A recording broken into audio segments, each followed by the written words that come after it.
Everybody looking out for themselves, and everybody got a truth to tell.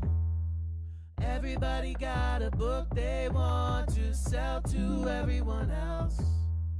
Everybody got their own agenda, everybody wants you to buy. And no one gives a fuck if their bullshit hustle makes somebody end their life. Oh, I just wanna make money, just wanna make money, don't care in the end who it turns to a friend or foe, or what it does to the folks I know. I just wanna make money, just wanna make money. Who knows what it'll cost in the end? I'll deal with that then.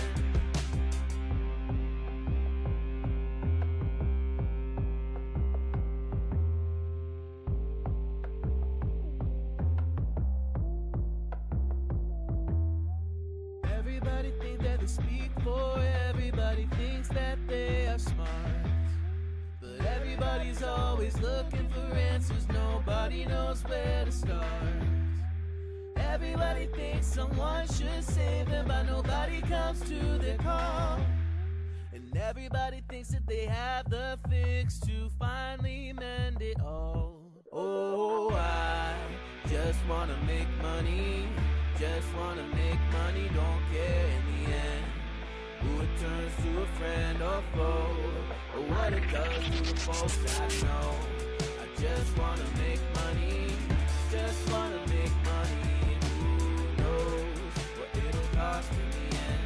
I'll deal with that then.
Hello. Welcome back to another stream. I hope you're having a wonderful Wednesday.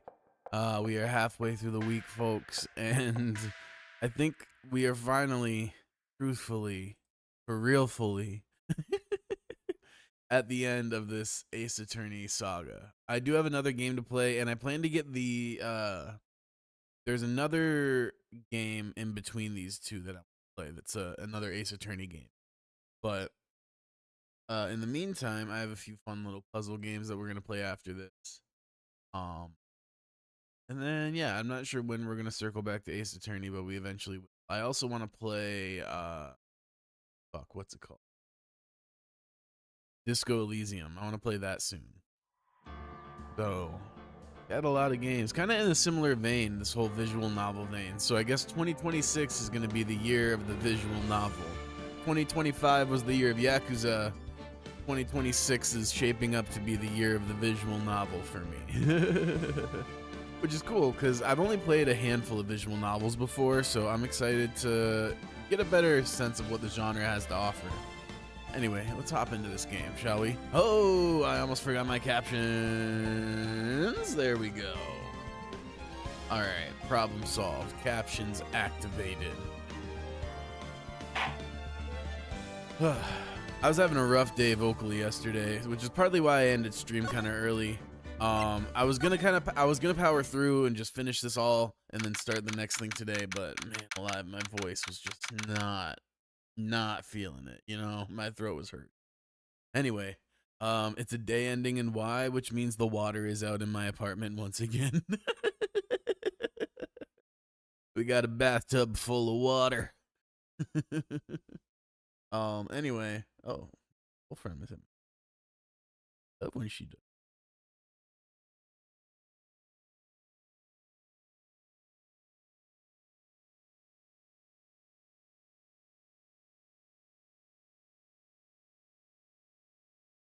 All right, anyway.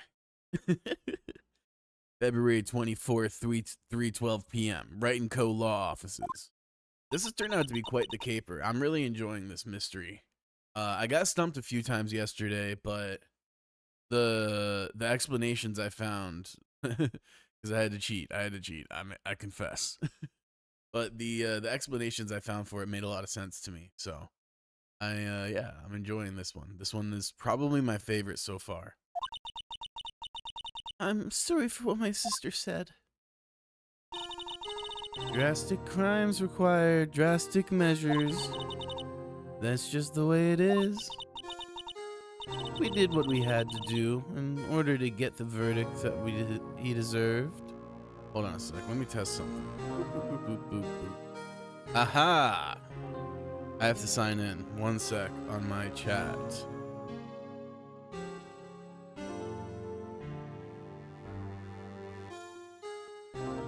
Oh, email, fuck.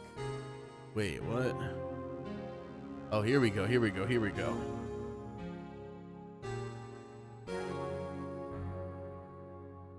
Everything in OBS is logged out. I gotta log back in. How troublesome. It wouldn't be that big a deal if it wasn't all 2FA.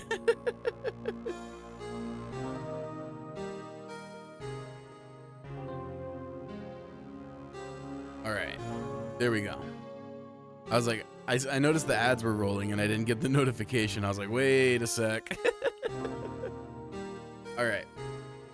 We should be good to go. Oh, let me put up the multi-chat again. Man, my shit's all fucked up. Multi-chats. Just in case, on the very, very low, very outside chance we get someone from YouTube in the chat, I might actually see it. Anyway, what was I doing? Oh yeah, actually, I want to set this up.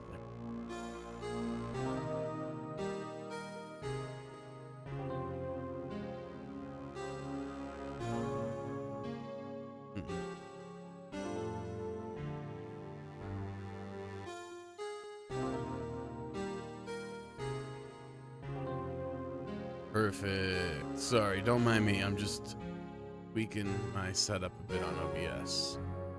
It's an ever-shifting evolution. All right, let's continue.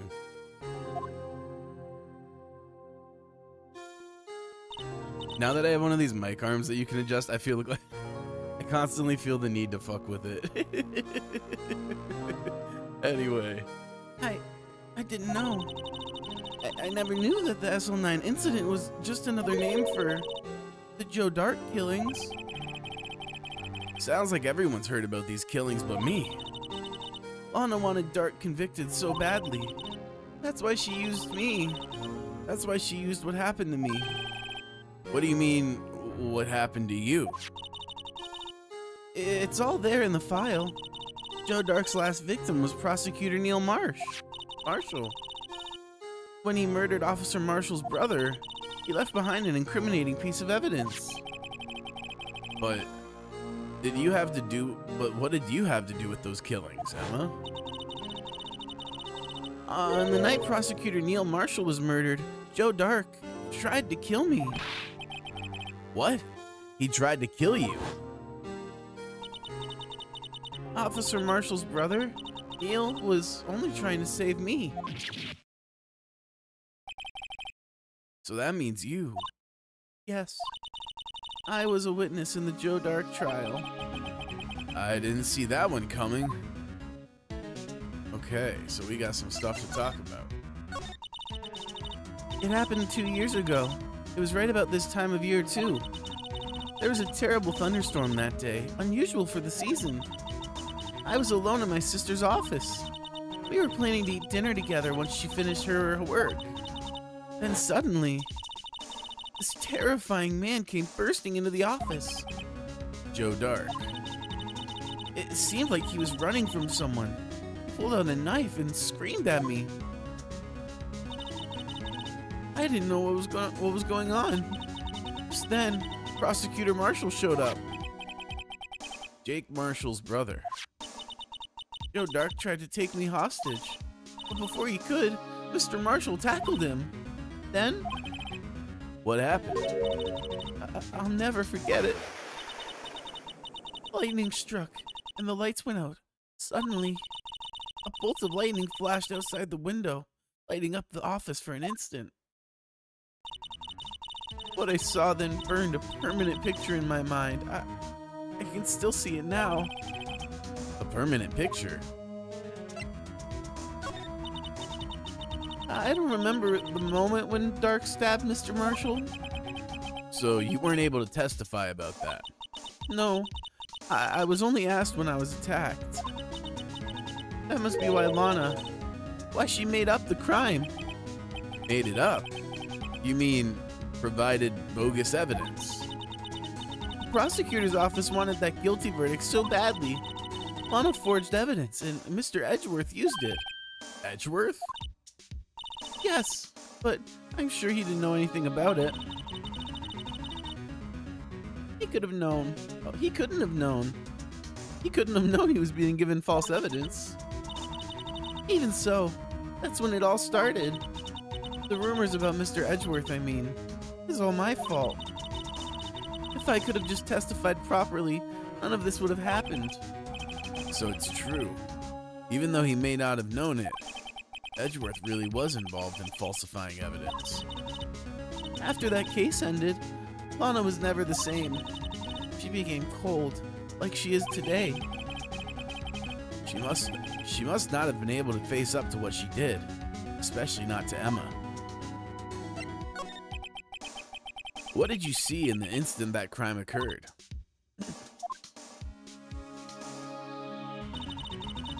Dark knocked down Mr. Marshall and raised his knife. Neil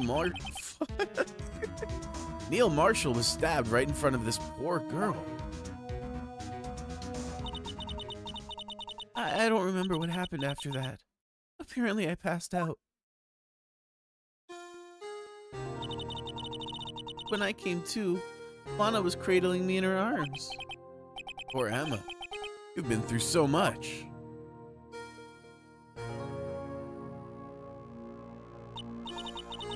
I couldn't bring myself to testify about that instant. I tried, but the words just wouldn't come out. I drew a picture, but it wasn't any good. 2 years ago. You must have been 14. That's understandable.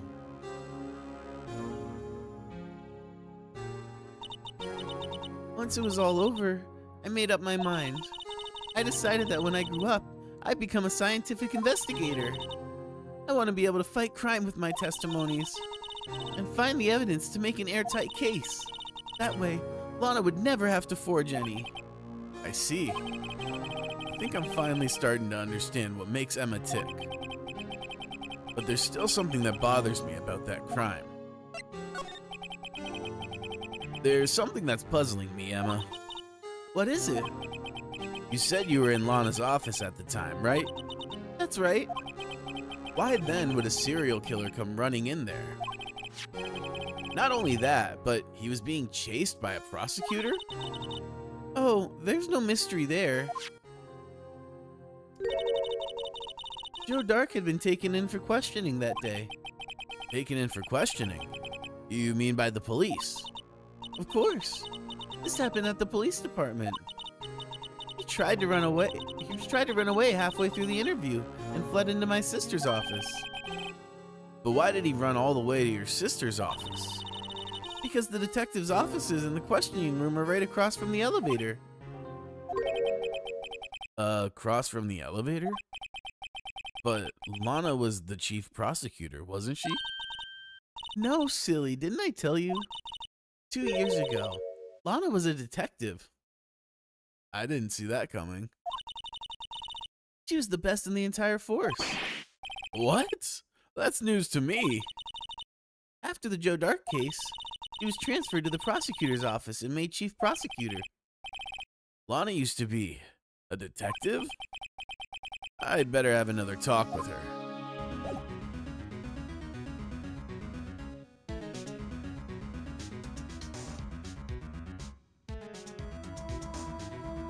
Alright, let's move. Detention Center. February 24th, Detention Center Visitors Room. Lana! Mr. Wright, it seems I keep causing you trouble. Falsifying evidence? I didn't think you were the type. Criminals don't mind playing foul. Why should we? But Lana, if you're wrong, an innocent person might be found guilty. Believe me, I understand the risks. Lana, Emma told me about you. Oh? About how you were a detective 2 years ago. And how the SL9 incident was the reason for your transfer to the prosecutor's office. That's right. Could you fill me in on the details? Especially about that unusual change of jobs. I suppose you have a right to know, Mr. Wright. A lot of revelations were uncovered at the trial today, not the least of which was the fact that this case is largely connected to another one 2 years ago. Evidence from that case was stolen as well, though I expected as much. I know how obsessive Officer Marshall can be. That trial, it really wasn't fair, was it? I believed in you, Lana. I believed that no matter what happened, you'd always stick to the truth. It couldn't be helped, Emma. At that trial 2 years ago, I sold my soul. Well, all drama aside, the fact of the matter is, at 5:15, there was no murder at the police department. Tell me it's not true, Lana. What the witness, Miss Starr, said? About you stabbing Mr. Goodman with a knife? Lana, I don't understand. Why won't you tell us? Emma, this doesn't involve just me. I don't think I've ever seen Lana look so fazed before.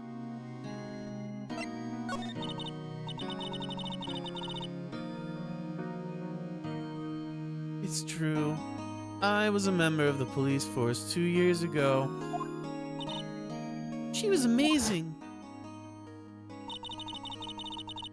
They still talk about all the cases she and Chief Gaunt cracked together. Chief Gaunt? He was the deputy chief of police back then, but he still worked the crime scenes. Damon Gaunt. He was everything I aspired to be. They were the best team ever. They solved crimes before the reports could even be filed. Emma really idolizes her big sister. But now you're chief prosecutor. What happened?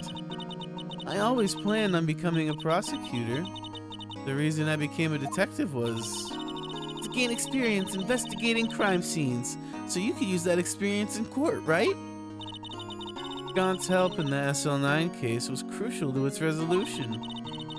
After that, he became chief of police and arranged my transfer to prosecutor's office. Maybe I should ask more about this investigation of theirs 2 years ago. 2 years ago, I was involved. 2 years ago, I was second in command at the detectives investigating dark. Fuck me, I'm struggling today. 2 years ago, I was second in command of the detectives investigating dark. Second in command? That means investigation lead was Damon Gaunt, right? Yes. Deputy Chief Gaunt and I shared the same office and the same investigation. They even had the same office. We led a team of the best detectives on the force. Detective Goodman, whose case it was, Jake Marshall, and Angel Starr. It was the first time Marshall worked with his brother. He was quite gung-ho. Without a doubt, Joe Dark was the serial killer.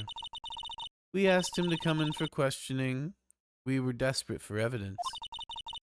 That's when his final murder took place. When he tried to murder Emma. Prosecutor Marshall was trying to save me from Dark. You see, the first person who happened upon the scene of the crime was me. Now you tell us. Damon Gaunt and Neil Marshall were the ones questioning Dark that day. The investigation was in its final stages, and Dark must have suddenly panicked. So he waited till Gaunt and Marshall let their guards down, then fled the room. From there, he ran straight to the office shared by Deputy Chief Gaunt and myself. That's where he found me. So, you were the first person to run to the scene, Lana? It appears so. I was filing some papers while Gaunt and Marshall were questioning Dark. When I returned to my office, I saw 3 bodies on the floor and smelled blood. 3 bodies? Prosecutor Marshall, the victim, Emma, who had passed out, and the suspect, Joe Dark. During the struggle, it seems Mr. Marshall struck a final blow before he died. Joe Dark had incurred a minor concussion and lay unconscious. What did you do? To be honest, I panicked. I picked up Emma, carried her out of the room, and just held her. Can't blame her. After all, her sister must have gone through. I cannot read today, y'all. After that, I placed Dark under immediate arrest. Let me get this straight. You were all involved in the SL9 incident. That's right. Quite a coincidence. I don't buy it. Well, what are you saying? There's no way everyone involved in this trial is also involved in that incident. Just by chance. But that case was solved 2 years ago. At least one person went to extremes because they didn't believe it was truly solved. Officer Marshall, yes. His actions came as a surprise to me as well. Ever since his brother died, he's changed completely. I guess he wasn't convinced with the ruling against Joe Dark. Life doesn't end with the closing of a case. Everyone has to live the rest of their lives with their memories. That case just might not be over yet. Emma was assaulted by Dark at the police department, right? Yes, in the office that Damon Gaunt and I shared. The office that Mr. Gaunt now occupies himself, the Chief's office. Maybe we should have a look at the Chief's office, the site of the final SL9 murder.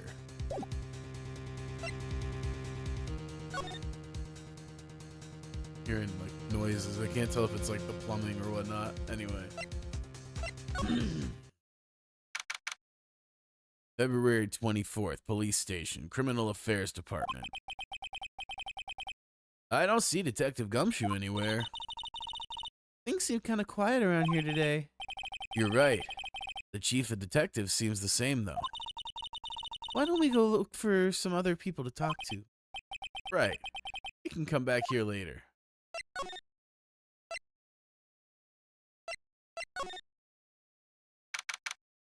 February 24th, Police Department entrance. Ooh, hello.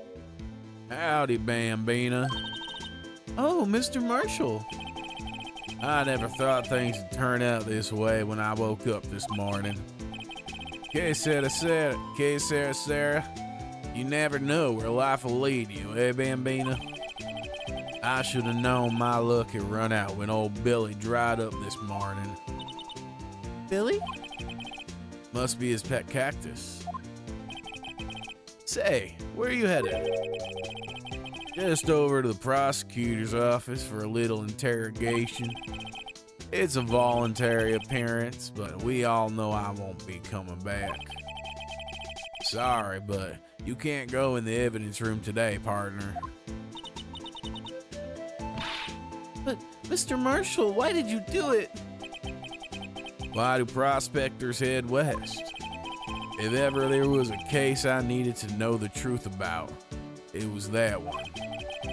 Before you turn yourself in, Mr. Marshall, would you mind telling us exactly what happened? Looks like I won't be getting a steak lunch today. Something was fishy about that trial from the beginning. It wasn't just me either. All the detectives thought so. What do you mean, fishy? Some of the facts reported were inconsistent with the evidence we found. For example, the murder weapon. The murder weapon? You mean that switchblade knife with the broken tip? That was Joe Dark's all right. But in the initial autopsy report, a question was raised. A question?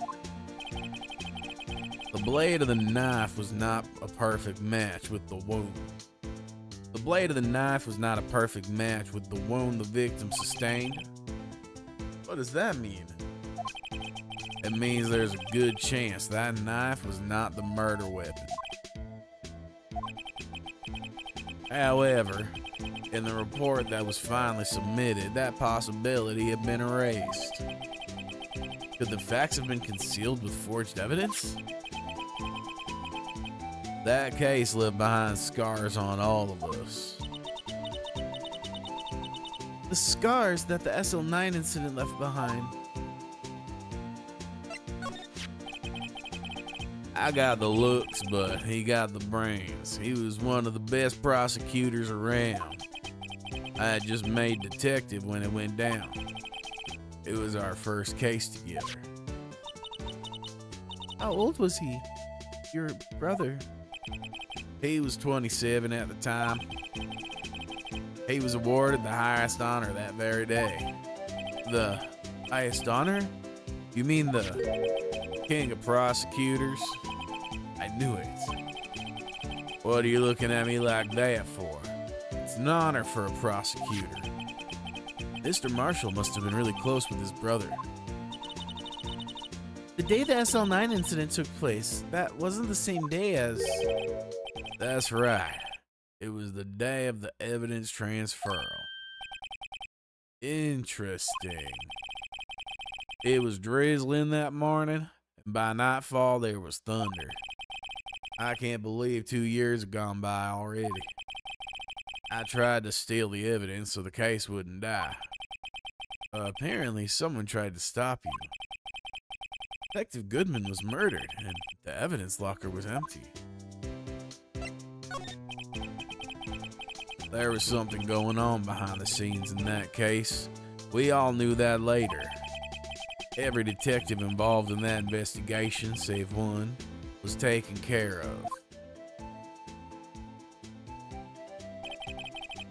Miss Starr was fired and I was demoted and boxed away in a tiny room. What about Detective Goodman? If they did something to him too, the commissioners would get suspicious. No, they were careful enough not to be too obvious. They? Who are you talking about? Don't get upset, Bambina. I mean Damon Gaunt, Lana Sky. The investigation lead, Damon Gaunt, and his second in command, Lana Sky. there wasn't a person on the force who hadn't heard of that devil. That case was their biggest step in both of their careers. After the case ended, Lana transferred to the prosecutor's office, right? Yeah. Damon Gaunt, the new chief of police, arranged for that to happen. She'd never been the same person since she left. Everyone who knew her said so. Chief Prosecutor Sky was totally different when she was a detective. Now that he mentions it, Emma said something like that too. Tell me, what happened to my sister? Sorry, Bambina, but her secret is too well guarded. I never found out. Lana's secret. It all started 2 years ago. So there you have it. That's my story. Did you enjoy it, partner? It was certainly enlightening. There's one thing for sure I found out in court today. That boy Edgeworth isn't my enemy. He was the one who used falsified evidence to get a guilty verdict, but someone else was the one who gave him that evidence and planned everything. That someone is Damon Gaunt. Don't believe me? Well, I don't blame you. I won't even be a patrolman after today. Too bad I won't be around to work with you. And you become a real scientific investigator. Adios, Bambina. Damn. Alright. February 24th, Police Station, Criminal Affairs Department. Oh, if you're looking for the others, they're all in the conference room. Thanks. Oh, you actually talked to us. With the chief prosecutor saying what she did and the decision about what to do. About Mr. Edgeworth, not to mention our statement to the media in tomorrow's trial, there's more chaos going on than Thanksgiving and Christmas put together. I think festive is the word usually used for those. Sir, we'd like to have a look around Chief Gaunt's office. Just use the connecting hallway to the other building and take the elevator to the top floor. Really? You mean it's okay for us to go in there? I mean, we aren't police officers or anything. Hey, you're right. You can't go in there. It's off limits. Now I see where Detective Gumshoe gets his unique charm. Well, what are we waiting for? Let's head to the chief's office. Oh.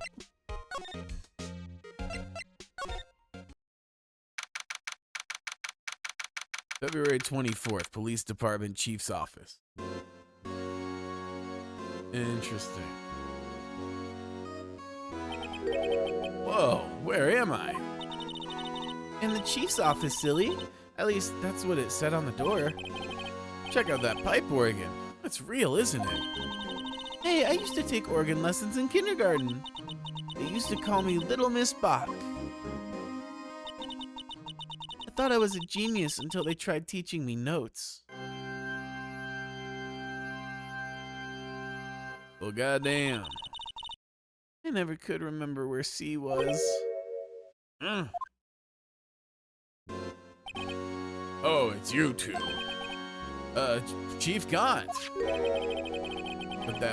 He put that paper he was reading in his desk. Oh, righto. Have you been swimming lately? No, I haven't. I've been kind of busy lately. I can appreciate that. I've had my hands full too, with Mr. Marshall's misconduct. And Lana's provocative statement.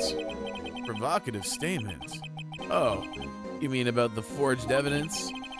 2 years have passed since that incident. My, how the time flies. See that big picture on the wall over there? That's a picture of Lana, Neil, and me. So this is Mr. Marshall's brother, Prosecutor Neil Marshall. We took it to commemorate our work together. Something's not right with this picture. I can't quite seem to put my finger on it, though.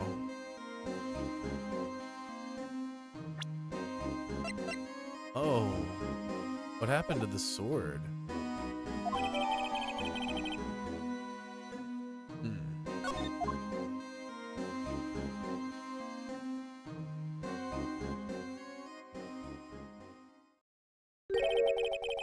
Anyway, I'd like to reminisce all day, but there are matters that need my attention. I'm gonna lock up here, so let's go out together. Oh, but this office. It was a crime scene 2 years ago, wasn't it? That case has long since been over. There's no need to investigate it anymore. All the same, we'd still like to have a look around. Perhaps you didn't hear me. I said there's no need to investigate it anymore. Now hurry up and get out. I have a meeting to attend. Looks like we aren't welcome. It seems that case isn't over with yet after all. What do you mean?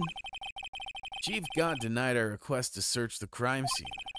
That means there must be a reason he doesn't want us looking around in there. You mean like a clue? There's gotta be a way we can get inside the chief's office. Let's think.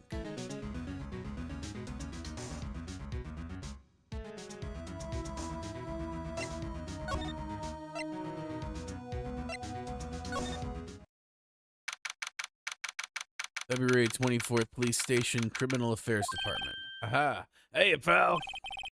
Detective Gumshoe, are you supposed to be in a meeting? I'm, just taking a breather. My feet hurt. From sitting so long? Actually, I'm serving everyone coffee. Sounds like Detective Gumshoe's still out of the loop. Say, have either of you seen Mr. Edgeworth? Edgeworth? No, why do you ask? He's under fire from the police department and the prosecutor's office. It's almost like the battles between you two's in the court. That sounds serious. It's because of what my sister said. That's basically what it all boils down to. That falsified evidence 2 years ago. Now Mr. Edgeworth has the whole world after his blood. Good Lord, I cannot read today. Yikes. But why would Edgeworth be blamed? It's not like he knew the evidence was forged.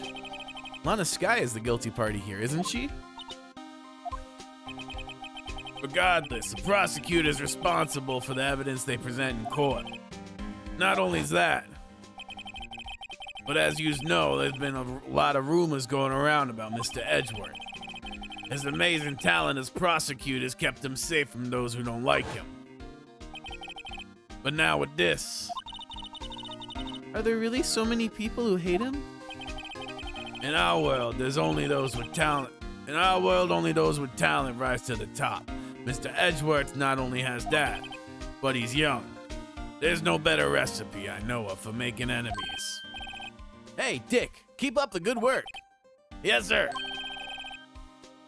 Let's go out for lunch again sometime. My treat. Yes, sir. You gotta take me back to that joint sometime, okay, Dick? Yes, sir. It seems you don't have any problems with enemies. Yeah, well, I'm careful not to stick out. Anyways, I'm a bit worried about him. Under all this pressure, I'm afraid Mr. Edgeworth just might crack.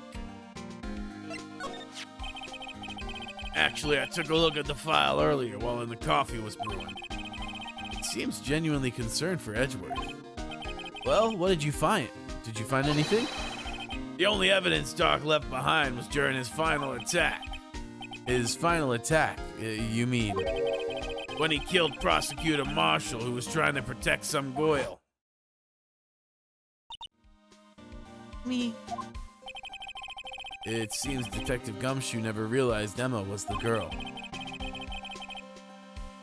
Good evening and have fun. Oh, thank you. Thank you. Appreciate you stopping by. Hope you're having a lovely night.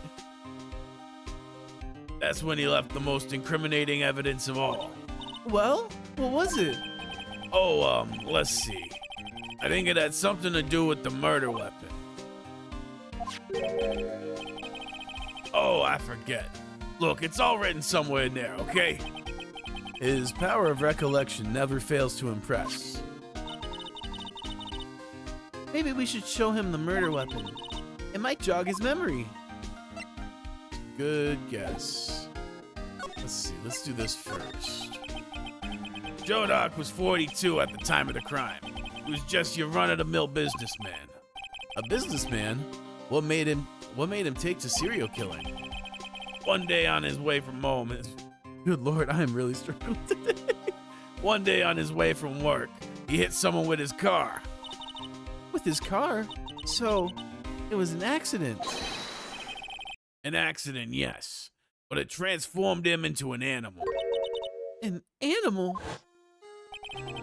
He killed a man that witnessed the accident. Then he killed a lady who saw the accident. Stop that.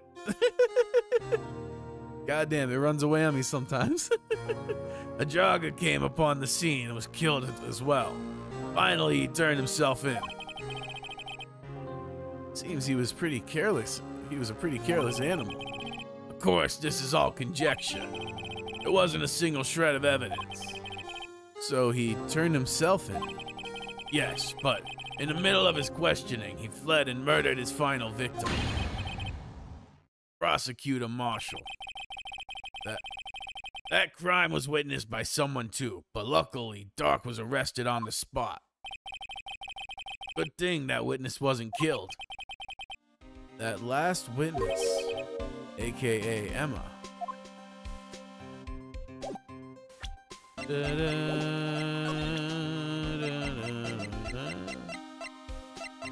Alright, let's show him this. About this. Hey, is that? It has a tag attached to it with the label SL9 incident on it. I believe this would be the broken murder weapon you were speaking of. What are you doing with that? Ever since that case was closed, that knife has been locked away in a locker. On the day Detective Goodman was murdered, this suddenly disappeared from the locker. It was found in Mr. Edgeworth's car muffler. That's it. Now I remember what that incriminating piece of evidence was. When you showed me that knife, it all came back to me. Well, what is it, Detective? Quick, before you forget again.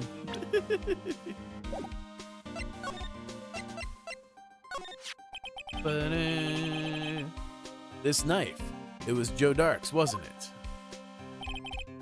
That's right. We traced it back to the store he bought it at, plus it had his fingerprints on it too. But no one actually witnessed him using it to murder anyone, right? That's where his luck ran out.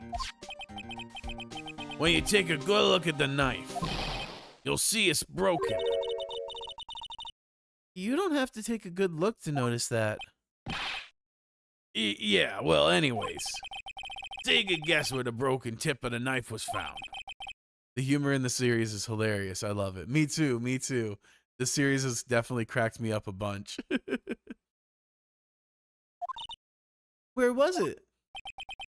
The victim, Neil Marshall, was carrying it inside his own body. It was found deep inside the stab wound. Did it match Dark's knife? You bet, down to the last fiber.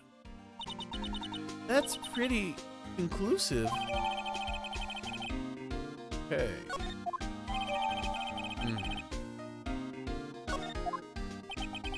Well, there you have it in a nutshell. That's all I know. Can I ask you one more thing? What is it? If it's money you need, you should ask Chief Gaunt. It's not money, but it does concern the chief. His office is a crime scene, right? It's where prosecutor Neil Marshall was murdered. The chief's out now and his office is locked. But we'd like to have a look around if that's okay. Well, any detective's ID card can unlock the door. What? Really? But if I let a civilian in there, I'd be charged with breach of trust. Breach of trust?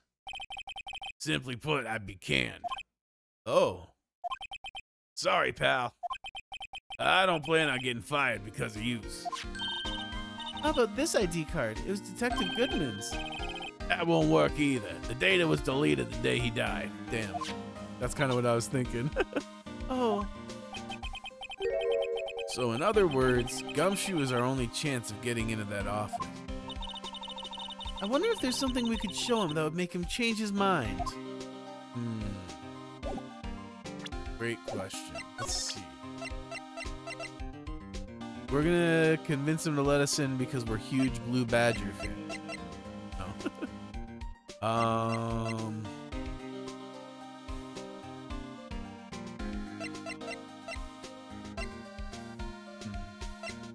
Bum, bum, bum, bum, bum.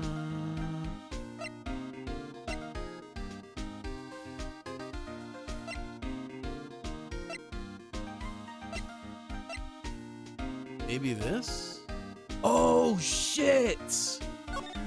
The vase. Interesting. Very interesting. No. So that was not. Oh shit. Okay, so it was not that.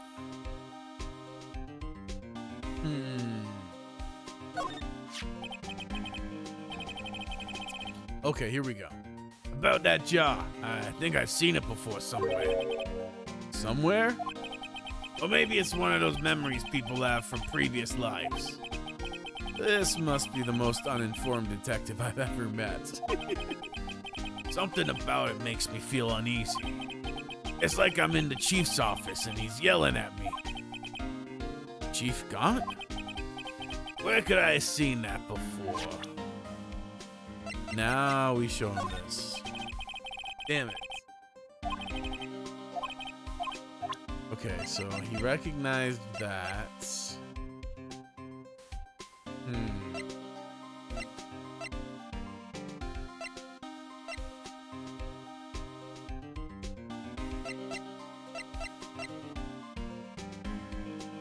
Let's see.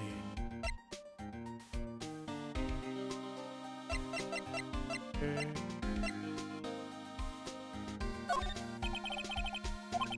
Yeah, that was just a shot in the dark. Ah, shit. Oh, maybe I need to analyze this. Can I do that? Nope, can't do that. Bum, bum, bum, ba, ba, ba, ba. I already showed him this. Oh, yeah. What am I missing? Fingerprints, ID card record, maybe? That's the ID card record, isn't it? Oh. Yes, there's only one number left to investigate. At 4:20 p.m. Hey! The victim, Detective Goodman, must have entered the evidence room along with someone else. Someone with an executive officer number. 777-7777. That's 17 too many, Detective. Executive officer. I just might have a hunch. Fuck, really? Okay. What do I need to show him?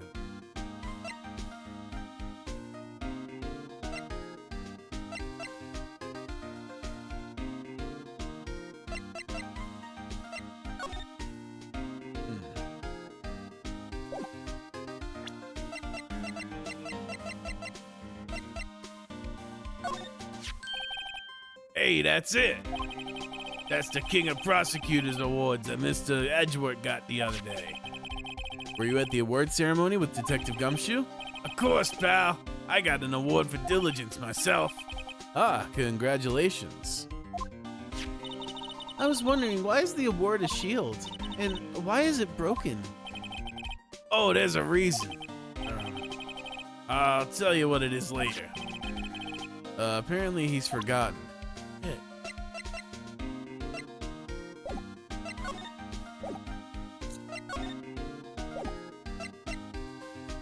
What do I gotta show him?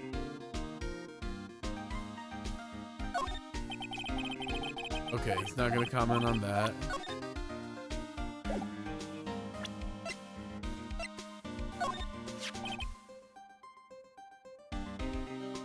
I've been studying up on those files, and there's nothing wrong with Mr. Edgeworth's presentation. I think people are accusing him of injustice. I, for one, ain't buying it, pal. You're looking into the case for Mr. Edgeworth? Yeah, it was a pretty big deal while it was going on, you know? I'm struggling. After all, a serial killer was on the loose. But Lana was pretty clear in her confession.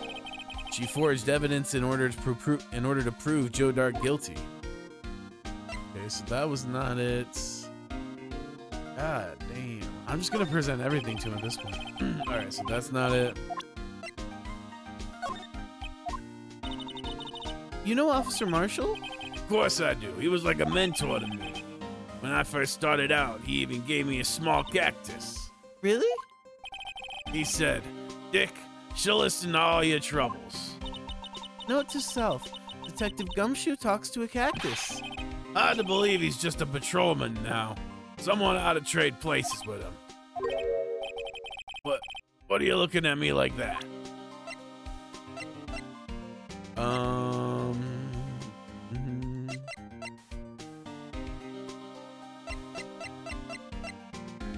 Maybe I need to find something. You know, maybe that's the issue.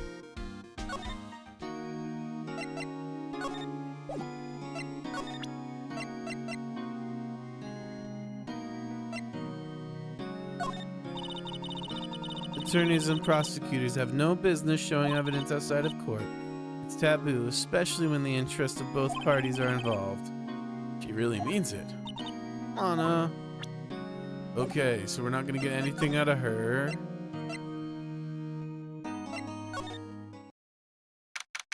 We haven't gone here yet, so let's see what's up here. February 24th, prosecutor's office, underground parking lot. No one's here today. Not even Miss Starr. Everyone's probably busy looking into what exactly went down in the evidence room. That must be where the detectives are.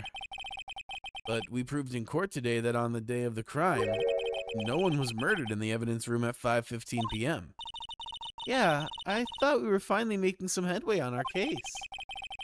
But instead, it looks like we just ended up making Lana look even more guilty. Hang in there, Lana. Gotta find all the answers by tomorrow. Alright, so let's see.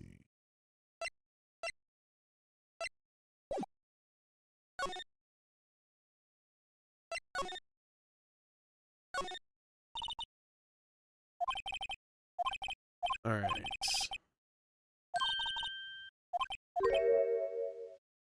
I already saw this. Kind of going in circles. I don't think there's anything new to find. Let's go. February 24th, High Prosecutor's Office, room 1202. Wonder if Edgeworth is back yet. There he is. It looks like he's writing something. Well, what are you doing here? He sure was quick to throw that paper on the floor. Tough day in court, huh? I've had to live in the past 2 years with rumors flying around. What's another allegation to me? Cheer up, Mr. Edgeworth. I'm rooting for you. That's Edgeworth for you. Always trying to hide his real feelings. So what do you want? Unlike some people, I don't have all day.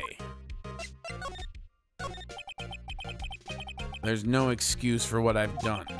2 years ago, I used false evidence to obtain a guilty verdict. That's what it all breaks down to, and nothing I do can erase that fact. But you didn't know, did you? I mean that the evidence was falsified. The police department and the prosecutor's office share a bond of trust. If that bond is broken, we stand to lose everything. The police department's error is my error, my responsibility as the prosecutor in charge. That fact remains the same no matter what excuses I might have. Mr. Edgeworth. I take pride in my work. So tell me why. Why has it all come to this? Even Edgeworth can't keep this kind of emotion bottled up. Damn. Are you up for the trial tomorrow? First last year's trial, and now this one. Seems all you do is worry about me. To be honest, you're getting on my nerves. But Mr. Edgeworth, you can't just walk out on the trial. Tomorrow is the last day. It's too late to change prosecutors. I'll bet that's what my superiors are banking on. I never thought that case would come back to haunt me like this. Oh, what do you mean? The list of evidence, it seems too short.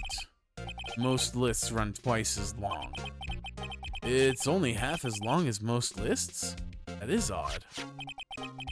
After Neil Marshall was murdered, I became prosecutor for that case.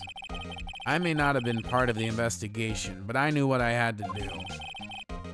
Use the evidence I was given to prove the suspect guilty. That was really the only thing on my mind at the time.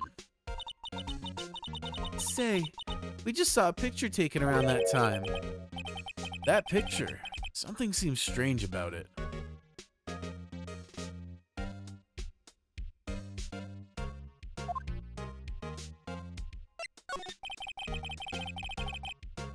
Could you tell us again about what happened that day? The day Detective Goodman was murdered. You were participating in a ceremony over at the station, right?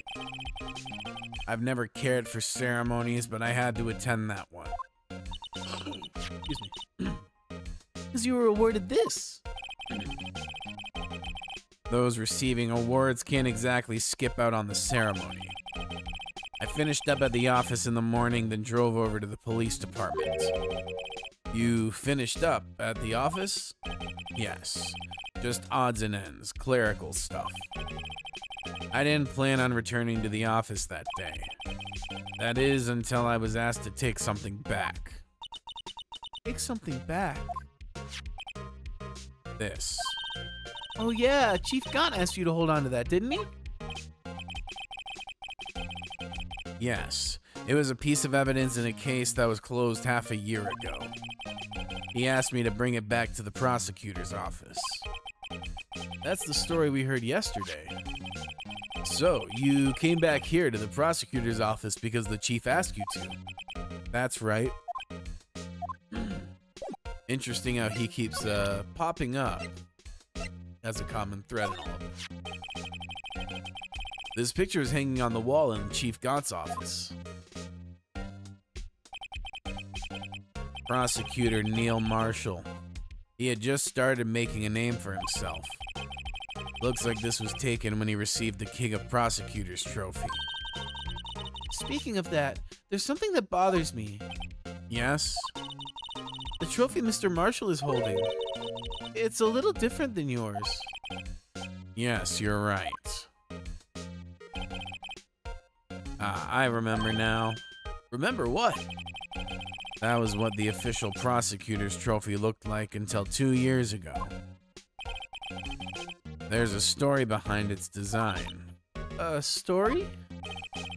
Sounds interesting. Would you mind telling it to us? It's simple, really. Contradiction. That's what the award's based on.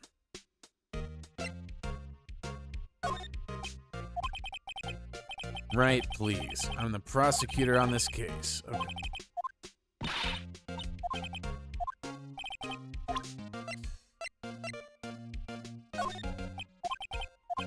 Yeah, that figures. Alright.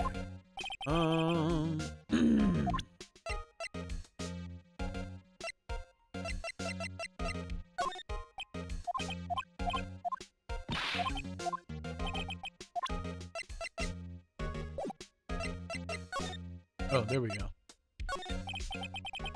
This award originates from an ancient Chinese tale. In Chinese, the word contradiction is written with 2 characters. The first means halberd and the second means shield. Have you heard this story? Me? Oh, sure. Everyone knows that. Why do you tell it, though? For Emma's sake.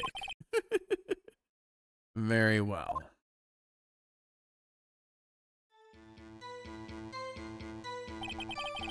Long ago in the kingdom of Chu, there was an arms merchant.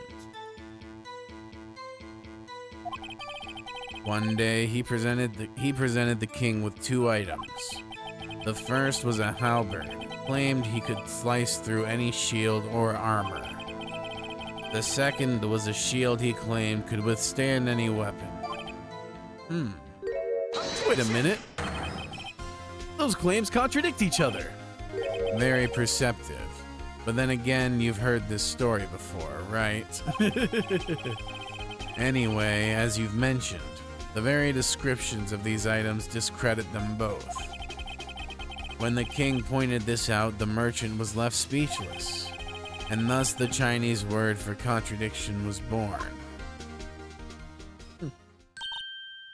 Oh, I see. So the chipped shield and broken knife symbolize... Precisely so. They symbolize the merchant's items. The ancient tale ends with the merchant at a loss for words. But it's in our nature to pursue matters to their conclusion, even if it results in something as ugly as this. Wow. Thanks, Mr. Edgeworth. I learned something new today. That's funny. If that's so, then why were you only given a shield? You'll have to ask Chief Gaunt. 2 years ago, he had the halberd part of the award abolished. Interesting. Chief Gaunt.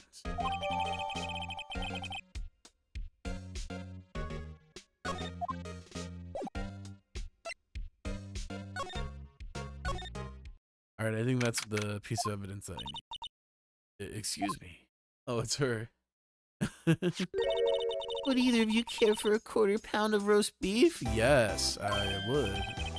Miss Star, I guess she's out of lunches. You certainly are the curious sort, aren't you? Kind of like the first person who sucked a cow's nipple to discover milk. Still, I never thought you'd go digging up that case from 2 years ago. Everyone in this trial was involved in the SL9 incident. And not only that, but the murder occurred on the very day the evidence from that case was due for transferal. This can't all be attributed to a mere coincidence. Aren't you forgetting something? You know that little scene I happened to witness? The instant Lana stabbed Detective Goodman with a knife. No matter how much of the past you dig up, it won't change what I saw. Roast beef is meant to be savored when eaten. Miss Star's hatred toward Lana. It all dates back to 2 years ago. Joe Dark. That's a name I'll not soon forget. We trailed him for half a year. Oh, the pressure. Still, I don't think I was ever more alive than I was then. Those days were steamier than a bowl of hot gravy. Poor old Jake Marshall, though. Must have been going through hell. You mean because of his brother's death? They were close, those two. After Neil died, something took over Jake. He became obsessed. Seeing Jake like that made her all the more desperate. Her? Alana Skye. My sister. The best of the best were put on that SL9 case. Of course, they were led by that legendary duo. Lana and Chief Gaunt. That legendary pair was the reason we were able to keep up our investigation. That's why we were so shocked over how it turned out. You mean with the forging of evidence? Don't get me wrong, Joe Dark got what he deserved. Still, it was obvious the evidence produced in court was being manipulated. Items our team never found would suddenly appear, while other items were kept secret. You don't have proof anything illegal was done. I'm proof enough of what happened. After that case, all of us save Goodman were relieved of our duties. Most without even so much as an explanation. Then Lana Skye transferred to the prosecutor's office and became chief prosecutor. Lana always wanted to be a prosecutor. Nothing's quite as simple as it appears. Huh? Lana Skye was merely being used as a pawn. That's my take on the matter. She was being used. Damon Gaunt and Lana Skye. Gaunt led the investigation with Lana second in command. They solved all kinds of cases together, didn't they? Damon Gaunt's magnetism in particular was almost unreal. His magnetism? And by that I mean his ability to attract evidence. He'd produce the most incredible evidence in the cases he'd handle. Incredible evidence? You mean? Oh yes, there were rumors about him back then. No one dared confront him though. I take it she's talking about forged evidence. Back then everyone looked up to Lana. All the detectives wanted to be like her. Really? Oh yes, myself included. I was a fool, really. She hated anything crooked and always watched out for other detectives. That's why she was so concerned for Jake.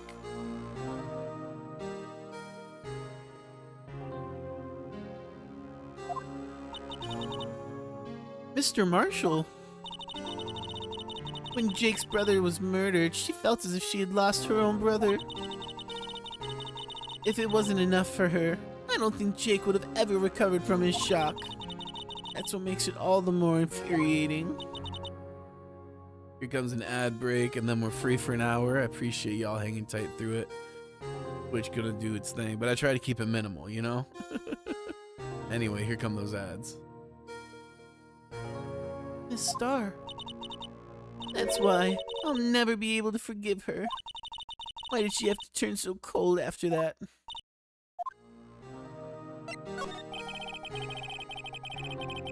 Lana transferred to the prosecutor's office 2 years ago, didn't she? Yes, thanks to Chief Gaunt. Chief Gaunt's powerful influence. Chief... That's right. Having solved the SL9 case, his position as chief was secured. There was only one thing left for him to control, and then no one could stand in his way. The prosecutor's office. What? You mean... That's why Lana was transferred. If he could control the chief prosecutor, he could control the prosecutor's office. That must have been his goal all along. But how could he control Lana? I don't know, but one thing's for sure. Ever since that case ended, she's never been the same. It's only logical to conclude there must have been a reason for her change. At last. I'm finally getting close to the bottom of this ugly mess. Thank you, Miss Star. You listen to me, rookie. It takes more than just ingredients to create fine cuisine. I hope you turn out to be a better chef than I've been. I'll be right back. I gotta use the bathroom.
Now I'm wondering, do we have enough evidence to get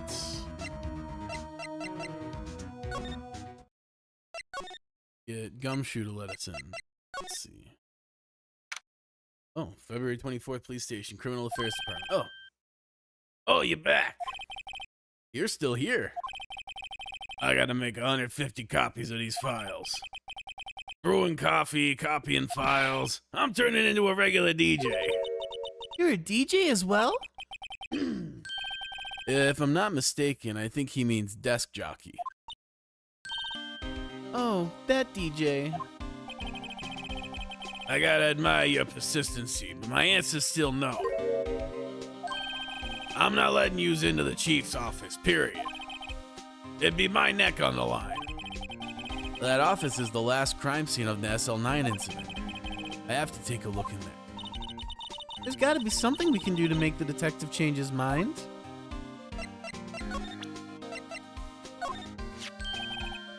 Hey, that's it. King of... Yeah. Yeah, we saw this. Oh, here we go. Say, this design's based on an old Chinese parable, right? Yeah, everyone knows that. There was this dragon. Yeah, that's it, a dragon. He had this thing for shields, see? That's not exactly the version we heard. No, but this one sounds more exciting. Anyway, it gets kind of gory after that. I'll spare you the details.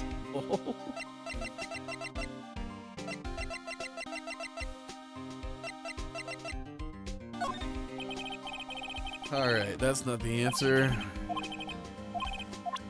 Let's try this screwdriver again now that we have more. Oop, what was this? Stop.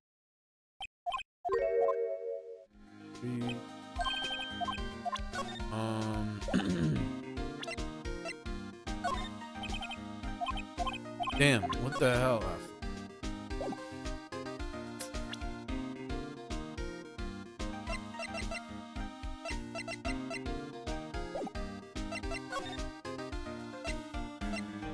Huh.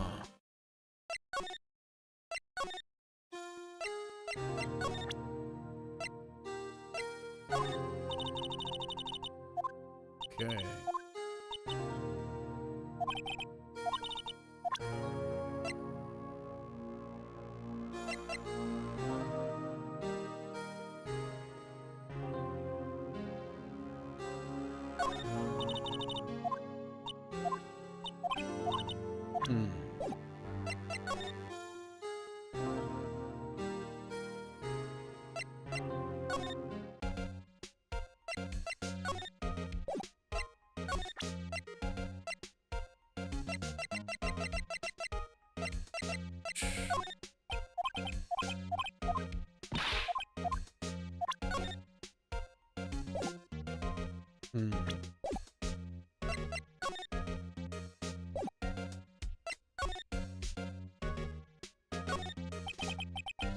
I wonder what he was writing before.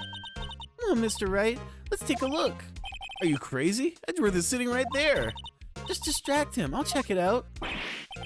Hey, Edgeworth. Is that Detective Gumshoe out the window there? Oh no, he's falling to the ground. Hold on. First, let me see what this girl's doing crawling around my feet. He didn't even look. That's so funny. What? Letter of... If you're having trouble reading, I'll read it for you. It says letter of resignation. Damn. Resignation? Edgeworth, you don't mean... I'm tired, right? I feel as if something inside of me has died. But Mr. Edgeworth, none of it is your fault. I know the path I've walked. You don't need to tell me. And that path I've walked hasn't been a just one. I can't forgive myself for what I've done. And no one else should forgive me either. Uh-oh. I think he's serious. Mr. Wright, please, you have to do something. This letter of resignation. I wonder if I could use it for anything. This is how we get Detective Gumshoe to let us through. Here we go. We found the missing ingredients.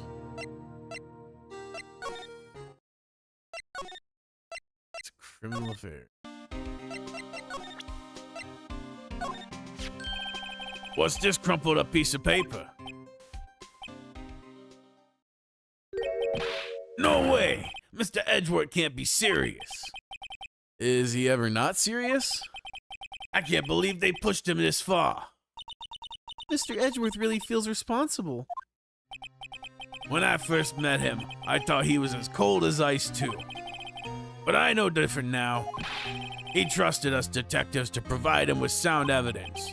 But we betrayed him. Detective. That's it. I've made up my mind. But Here, take my ID card. we can't do that. If someone found out, they wouldn't let you off the hook with another lost item report. Look at me. It's no secret I'm already at the loop. After all, I'm friends with Mr. Edgeworth. Depending on how this case turns out, I may already be as good as terminated. What?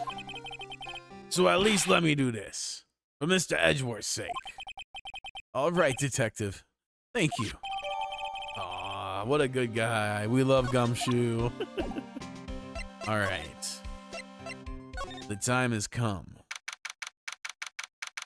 February 24th, Police Department Chief's Office. Here goes, Mr. Wright.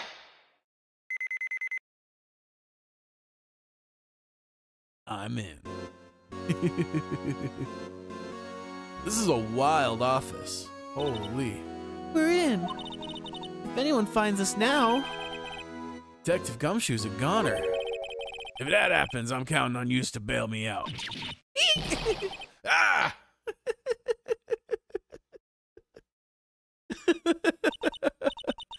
Sorry, I thought you were a ghost. I didn't even know you could slap a ghost. Ah, Detective Gumshoe! What are you doing sneaking up on us like that? I wasn't sneaking. I was just worried something might have gone wrong. So I came too. If you're here, then what's the point of giving us your ID card? Oh. Hey, don't do that to my card.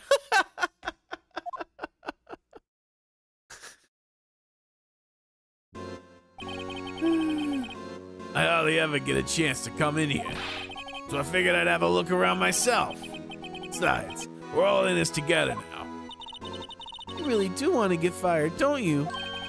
Not if we're lucky. Now come on, let's see what we can find out. I've got a bad feeling about this.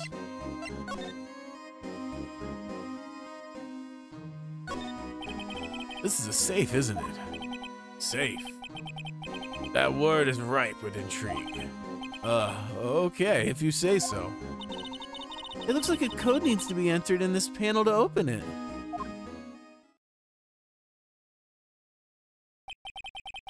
A 7-digit number. I think I just might know what it is. Do you know what it is? I have a hunch. Oh, I know. You want to try my birthday? It's...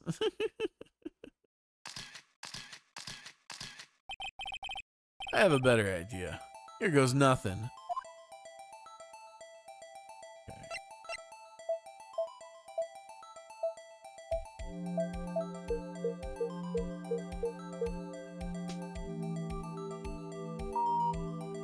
Oh shit! Fuck yeah! Bingo! What number did you enter? Whose birthday was that, pal? 777-7777. The final ID card number on that record. What? The number of the mysterious executive officer who entered the room that day. You mean 7777777? That ID number? I think you're 1-7 shy this time. This can only mean one thing. That's Chief Gaunt's ID number. Hey, anyone care to look inside? Yeah, for sure. Sure. Is there any money in there? How much does he have stashed away? Look, it's Oh shit, the missing piece of the vase. A shard from a broken cup. This somehow looks familiar. Where have I seen this before? There's something else in here too. What's this? It looks like a piece of leather cloth.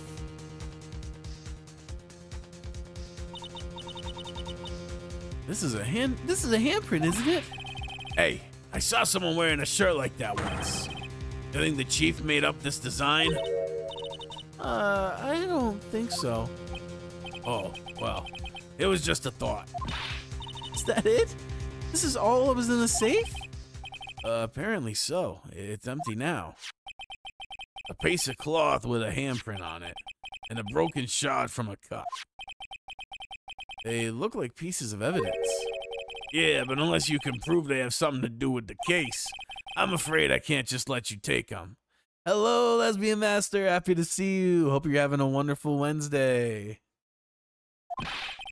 After all, it's my neck on the line here. Great. Now I have to prove their relevancy to get them? How are these two items related to the SL9 incident? Come on, there's gotta be something we can show the detective.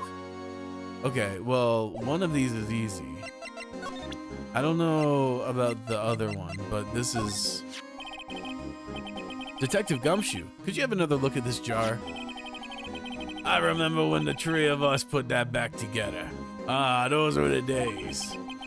It's kind of early to be nostalgic. Wasn't this jar a piece of evidence from that case? That's right. One of the shards had a SL9 incident sticker on it. Doesn't this ring any bells? You know that fragment we just found? You mean this one that was in the safe? Yes, that one. That was in the safe. It's like the Man Ray and Patrick Star meme. Now that you mention it, it's ringing a lot of bells. Let's see if it fits. Let's do it. Here, let me see this shard. I'll take a crack at this. Go ahead, pal. Show us what a rookie can do. Mr. Wright, here's some glue. If I can piece this together again, it'll prove Chief Gaunt knowingly hid evidence.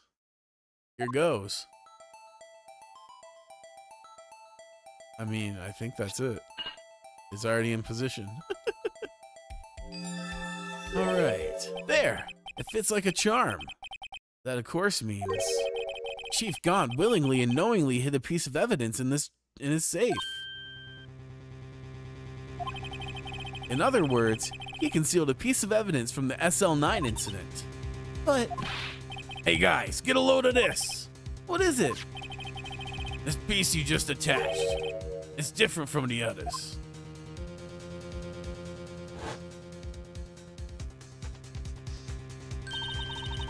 There's a reddish line on it.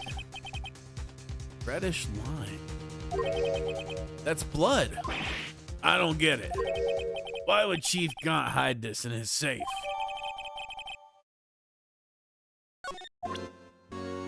It's a great question.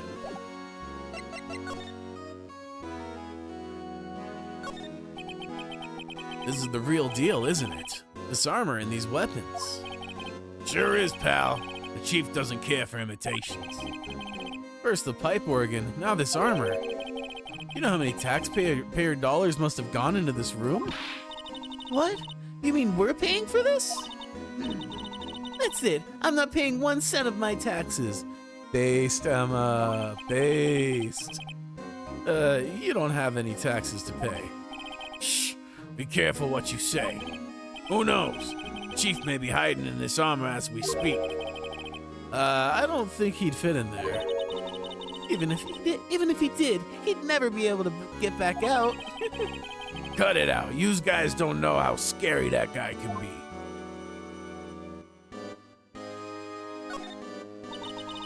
You can see pretty far from 15 stories up. If you were to drop that suit of armor from here, it would be... At first, the chief wanted us to use stained glass for this window. Really? Why didn't he?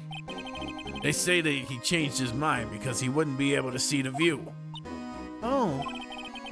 Stained glass or not, it's a huge window. Wow, look at the size of Chief Gaunt's desk. Speaking of that, when we were here earlier, oh right, Oh, it's you two. Chief Gaunt. He put that paper he was reading in his desk. I wonder what he was reading. This looks like a list of evidence. A list of evidence? In most cases, the list runs twice as long as this, though. Hey, look at the case name. Huh? SL9 incident. I wonder what this is doing here. Hold on, detective. Oh, hold on, detective. What did you just say? I said, I wonder what. No, about the evidence lists. Normally they're twice as long? That's right. I guess there wasn't a lot of evidence. A half-size list of evidence. The list of evidence. It seems too short. Most lists run twice as long. What would the other half of the list be doing here? I knew it! The chief must be hiding something about that case. It would appear so. Evidence list added to the court record. Sick. Ah, shit. Well, okay, yeah. Found this inside the drawer. Better the floor in the day. Okay. The organ. The chief's organ sure is a sight to behold. Occasionally we hear him playing it from the criminal affairs department. That's on the second floor, and this is on the 15th floor of an entirely different building. When a detective screws up, the chief calls them to this office.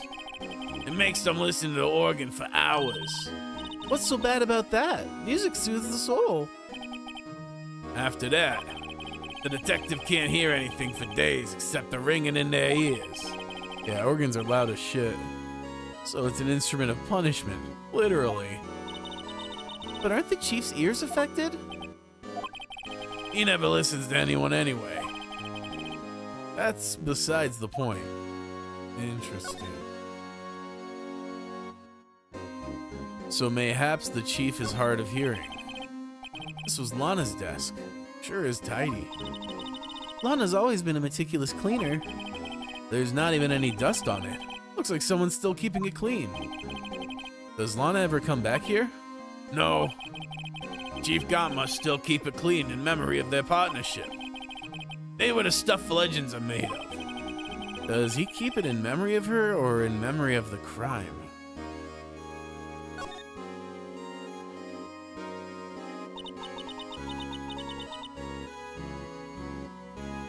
This was taken on that day 2 years ago. The day Joe Dark ran out of the questioning room and tried to kill Emma. After receiving his award trophy, Mr. Marshall took a picture here. Then went along with Chief Gaunt to question Doc. Bet he never knew he'd be dead just a few hours later. Gee, you think? These shelves are mostly empty. Lana must have cleaned them out when she transferred over to the prosecutor's office. There's a small picture frame on the left shelf. Hey, this is when Lana and I went to that theme park.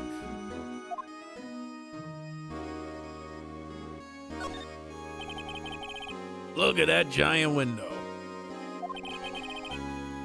Makes you want to crash through it and jump outside. This is the 15th floor. I know. I was just saying. Saying what? Ever since making Detective, I've always dreamed about doing something like that. Note to self, Detective Gumshoe has a lot of dreams. So long as he doesn't go crashing through that window when he gets fired. Don't say that! Alright, I think that's everything. Can we talk to Gumshoe? Yes. That desk on the other side of the room, was that your sister's? Yes, that's where I was waiting for Lana. On that day 2 years ago. Is anyone using it now? No, sir. This is entirely Chief Gaunt's office now. He practices a strict policy of preserving the crime scene. That's a strange reason to leave it there. He leaves it as a warning to everyone else. He wants us to always be alert. He told us so himself at our New Year's party. Got some hiccups now. Damn. Of course, he was pretty intoxicated at the time. I see. So ever since Lana left, no one ever touches that desk? No one except Chief Gaunt and the cleaning lady who's in here each morning. Still, 2 years have passed since that incident. There can't possibly be any clues remaining. Can I ask you something? Sure. Yous only came here to look around, right? Cause it's one of the SL9 crime scenes. I mean, that's your only reason for coming here, isn't it? Why do you ask? Yous don't think.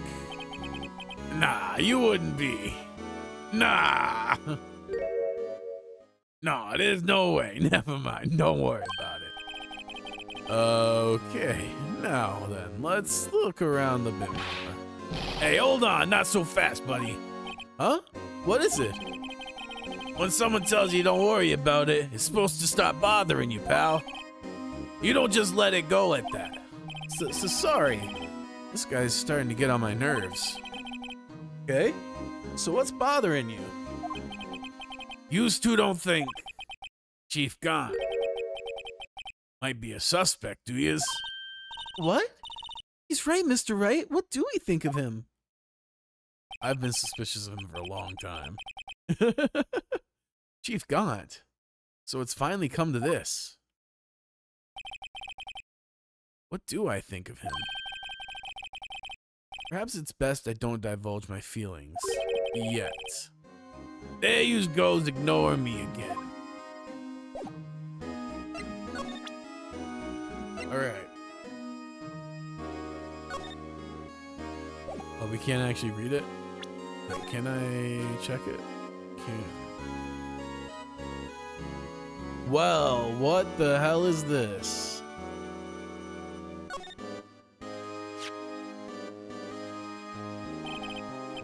I wonder what this is. It looks like someone drew some kind of sketch here. What is it? Did you find something? I can't make it out. I'd better keep quiet about it for now. Huh? Oh, no, it's nothing. Why are your eyes moving like that, Mr. Wright?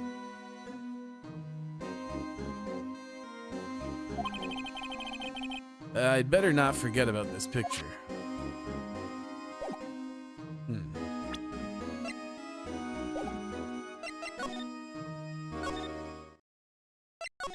I think we got everything we can out of there. Huh.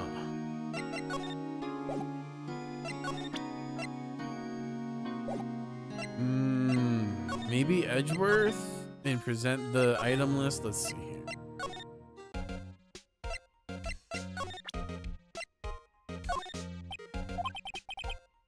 Of course. Okay, so this is not the move.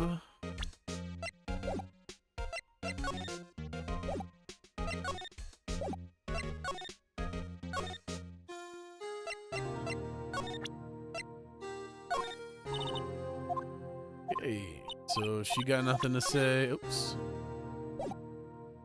Let's see. We're missing something, clearly.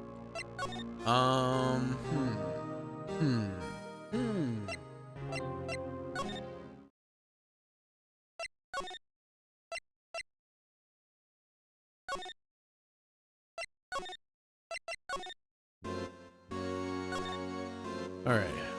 Let me just double check, make sure I'm not missing anything.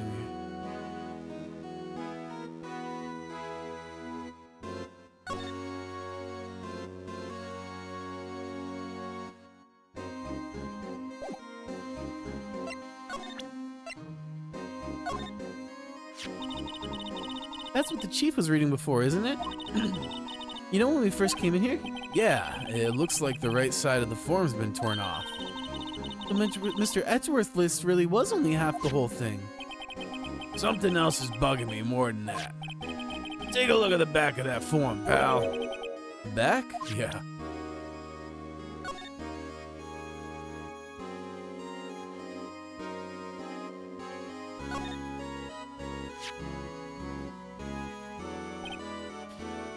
Yeah. Okay. Oh, maybe we talk to... Shoot. Shit.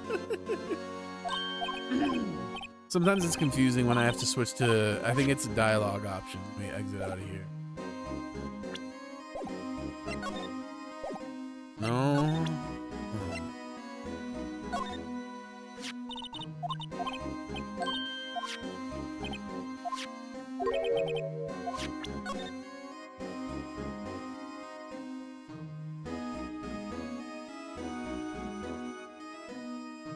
Okay. Come on. What's the deal?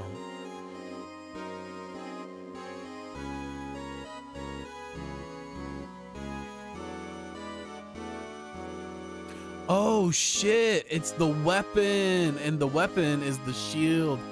Oh my god, I get it now. Hey, that's it. Yeah, we saw this already.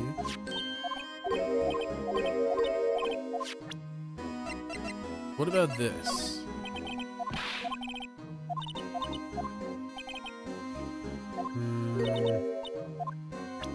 No, okay, well that works. Huh.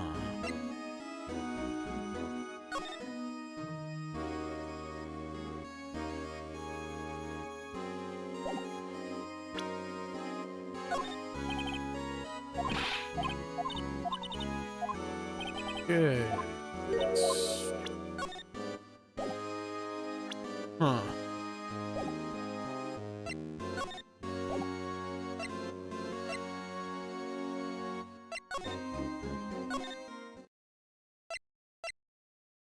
I am stumped. Let's see.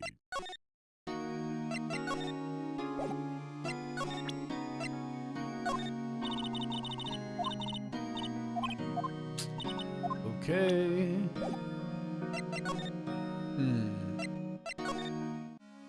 Do you have hints? No. Huh. I need to figure. Let's see.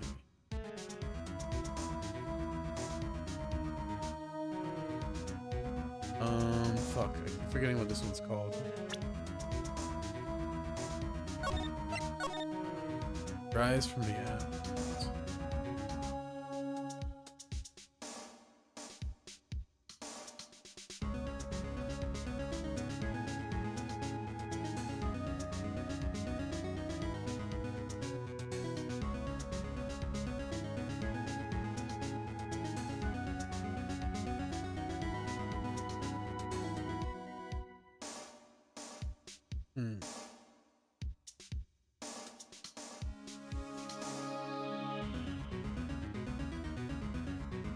Oh. Oh, okay. I just yeah, okay, that's why. I forgot about the whole fingerprinting mechanic. Okay. I knew there was something I was missing. This makes sense, okay. Ooh. Chief's office. Present.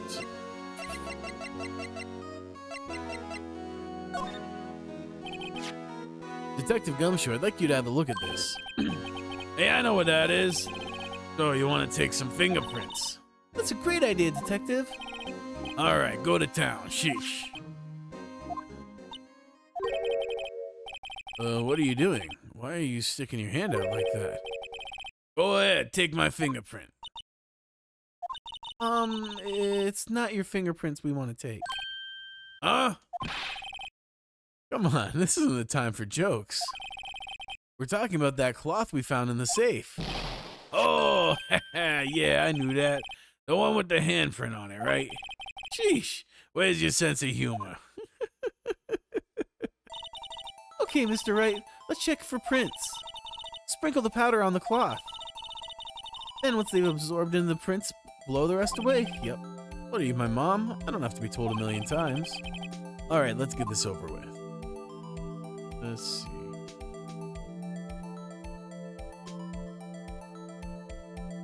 I feel like that's the one that's going to turn out the best.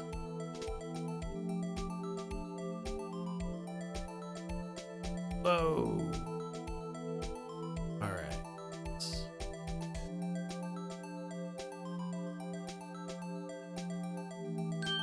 Boom. Okay. Let's see.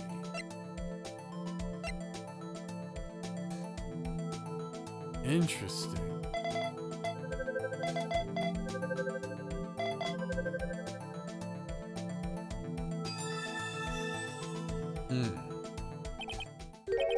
No. How could this be? What are Emma's fingerprints doing here? Hey, you found a match. Whose fingerprints were they? Huh? Oh, it seems the prints are too old. They aren't clear enough to get a match. Oh, that's too bad. I thought they'd be Dark's prints. Psst. Hey, you, over there. Over here. What's going on here? What are the kids' prints doing inside the chief's safe? Don't ask me. Let's just keep this information from Emma for now.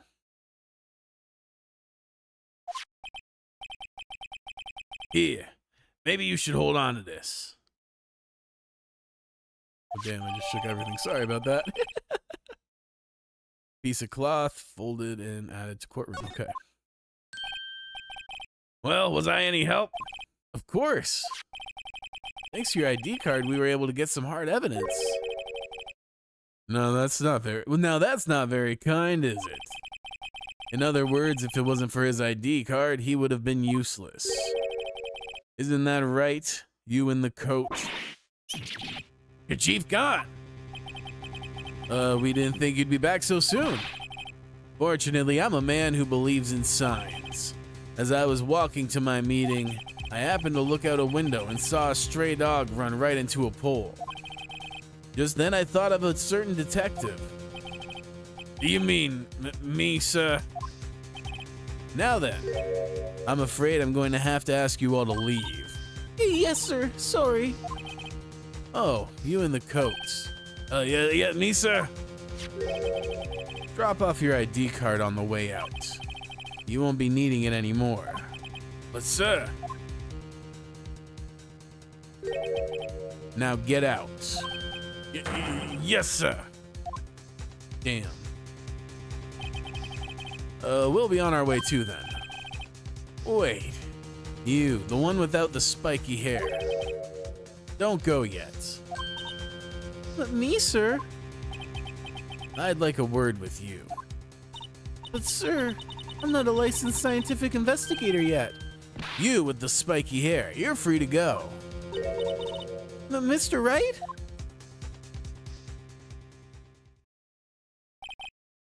Look, pal. I've told yous once, I've told yous 1,000 times. The chief's office is off limits. But no, yous just had to go sneaking in there like that, didn't you? I thought you said you didn't care anymore if you were fired. Yeah, but if I knew it'd be like this, I never would have said it. Now that I've seen the evidence Chief Gaunt was hiding in his office, I think I'm finally starting to get the picture. Why has she kept eerily silent about it all this time? Anyway, you listening to me? I'm gonna try to smooth things over with the chief again. Later, pal. After that, I heard from Emma. She said the police wanted to ask her some questions, so she'll be busy for the rest of the day. February 24th, Detention Center Visitors Room. I see. So the chief asked Emma to come in for questioning. It's no use thinking about it. Tomorrow's the final day in court. I'm committed to doing everything I can to defend you, which is why I'm here. But I've already told you all I can. What you've told me over these past couple of days is absolutely nothing. Not a single useful thing. Really? I believe I did mention something quite important. Something I told you right at the beginning. I said that I was the one who stabbed Detective Goodman. You know, I think I've finally figured it out. I know who it is that's lurking behind your words. Mia did a good job mentoring you. I'm rather jealous. It seems Edgeworth was right. Edgeworth? Once you're convinced you know something, no one can persuade you otherwise. Thick-headed is the term he used, I believe. Now's my chance to get her to tell me the rest of the story. I have to admit, I was more than a little perplexed at first. You insisted you did it, yet there was no incriminating evidence. That's when it hit me. It's not that you're unwilling to tell the truth. It's that you're incapable of doing so because of a certain individual. What an intriguing notion. A certain individual, you say? So you think I'm protecting this person? Protecting? No. I think afraid of is more like it. If I'm not mistaken, the person in question may have persuaded you to silence.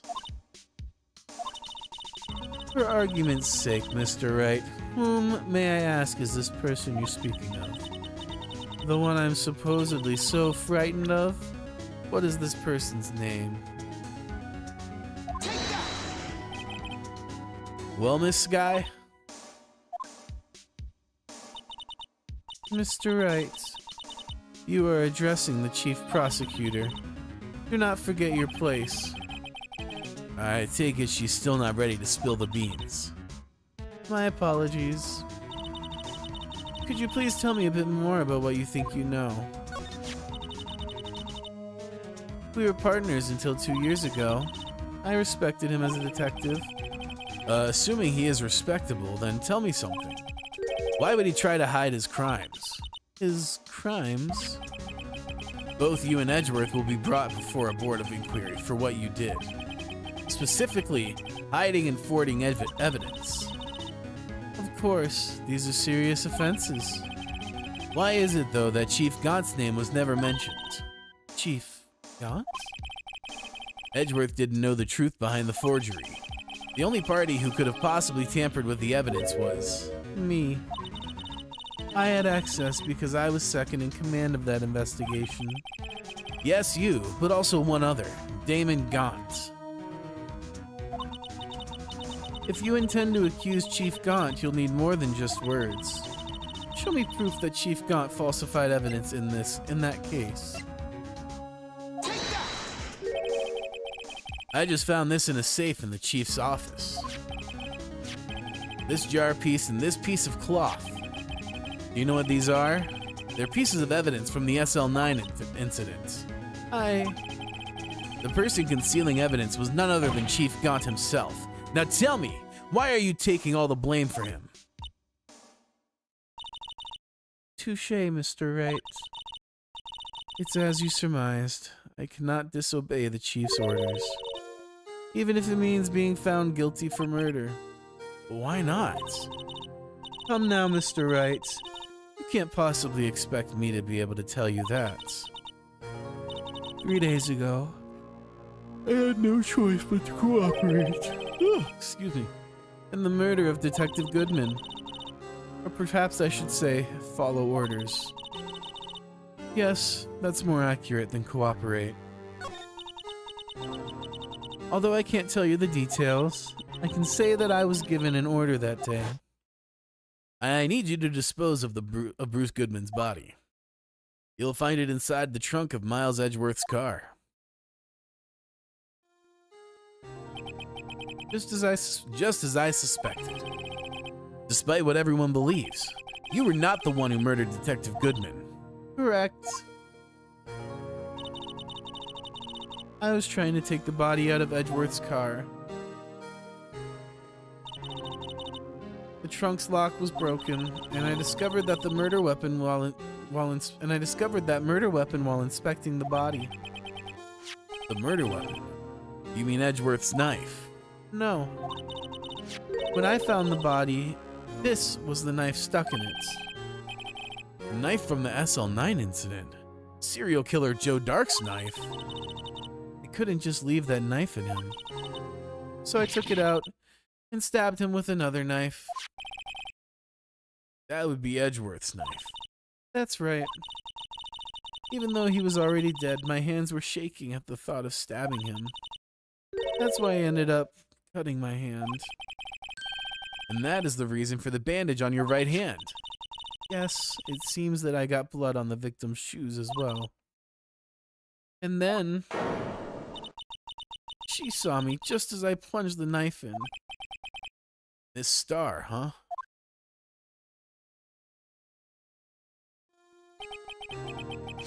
Why did you need to hide Dark's knife so badly? It took a lot of work to finally close the Dark case 2 years ago. It was over with. I didn't ever want it to be opened again. My intent was to prevent that by whatever means possible. So, you hid Dark's knife. The weapon used to stab the detective was evidence in the Joe Dark case. If word got out, which it would, the reporters would have a field day with that. So you wrapped the knife in your scarf and hid it. In Edgeworth's exhaust pipe. Right. And I called my sister. To tell her what happened and to ask her to hide the knife that was inside my muffler. You asked Emma? I didn't want anyone on the force to know about this. That would explain why Emma is so confident. About Lana's innocence. Speaking of phone calls, I had a bad feeling about one of them that day. A bad feeling? The truth is, after I received those orders from Chief Gaunt, the first thing I did was make a phone call. A phone call to Patrolman Jake Marshall. To Marshall? Why in the earth would you call him? The lead investigator for the SL9 incident had been murdered. I wanted that fact to be kept hidden, and I needed help. He was the only other person I could trust, or at least I thought I could trust him at the time. However, it seemed that after I spoke to him, he went off on an escapade of his own. Oh, you mean... Not wanting the case to die, he decided to take things in his own hands. He disguised himself as Detective Goodman and tried to steal the evidence. He had already stolen the ID card, but it seems he still hadn't made up his mind to break into the evidence room. After my phone call, any remaining doubts he had must have disappeared. So your phone call caused the incident in the evidence room.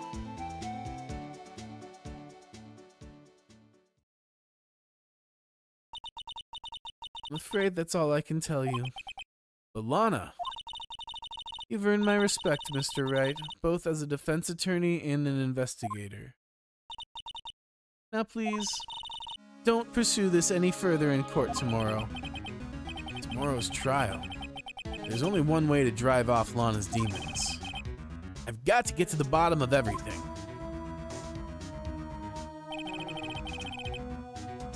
Detective Goodman's real murderer.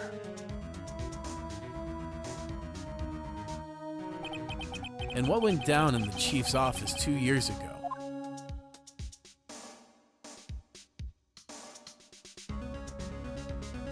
Let's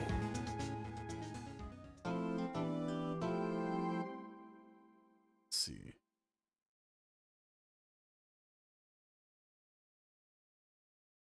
Yes, save my program. Okay, it's just the trial now. Man, this episode is a lot meatier than I expected it to be. It's honestly longer than all of the other episodes combined. Like I said, my steak too juicy. My lobster is too buttery. February 25th, 9:47 a.m. District Court, defendant lobby number 2.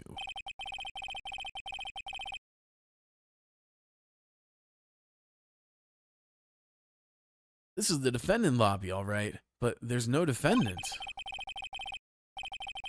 I've been trying to reach Lana all morning. Where could she be?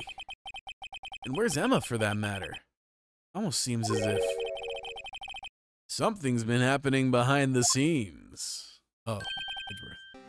I took a shot in the dark. I was expecting Gaunt. Edgeworth. Knowing you, you've already figured it out.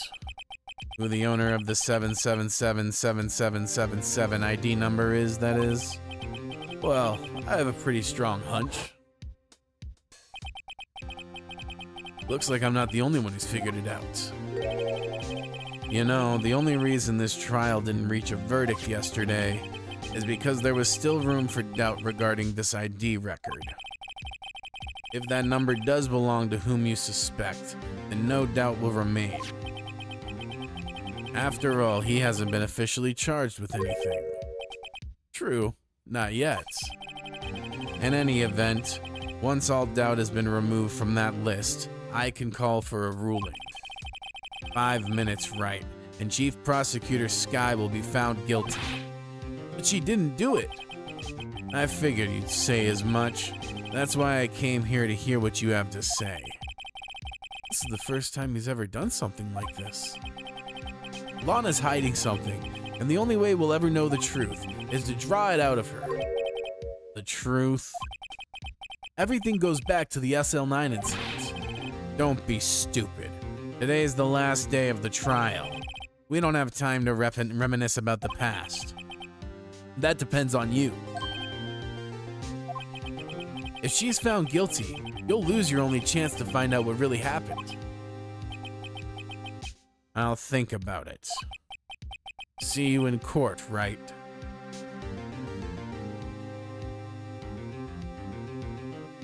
Come on, Edgy, we need you to pull through. This is it. If I'm ever gonna find out what Chief Gaunt has on her, it's now. February 25th, 10 a.m. District Court, courtroom number 9. Court is now in session for the trial of Miss Lana Sky. The defense is ready, Your Honor. The prosecution is ready, Your Honor. Normally, this is when the prosecution puts forth its opening statement. But before that, the police chief has a proposal to make. Chief Gaunt?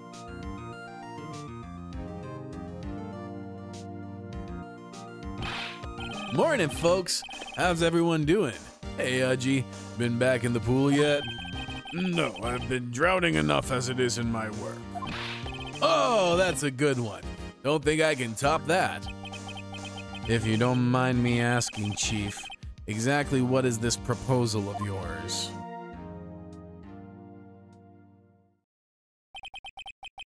Lana, that is to say the defendant, has asked me if she could speak directly to the court.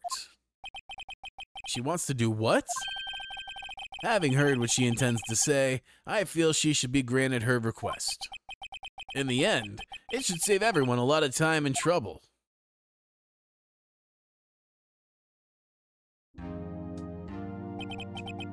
What's this all about, defendant? I'd just like to make one simple request and I'll be finished. Well then, what's your request? Your Honor, I'd like you to put an immediate end to this trial. Huh? I confess to all charges against me.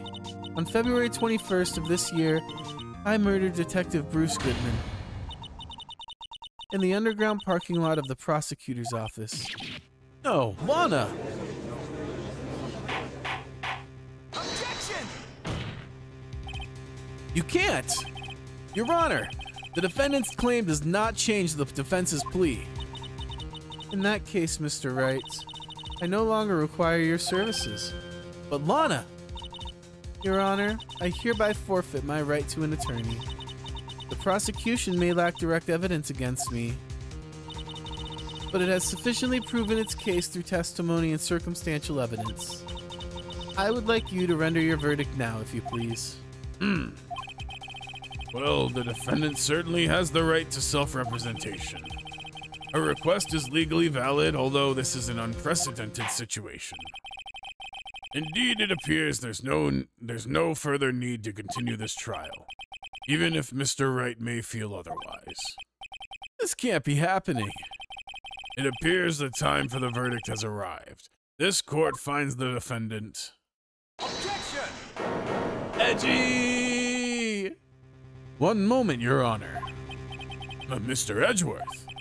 The prosecution has not yet proven the defendant guilty beyond reasonable doubt.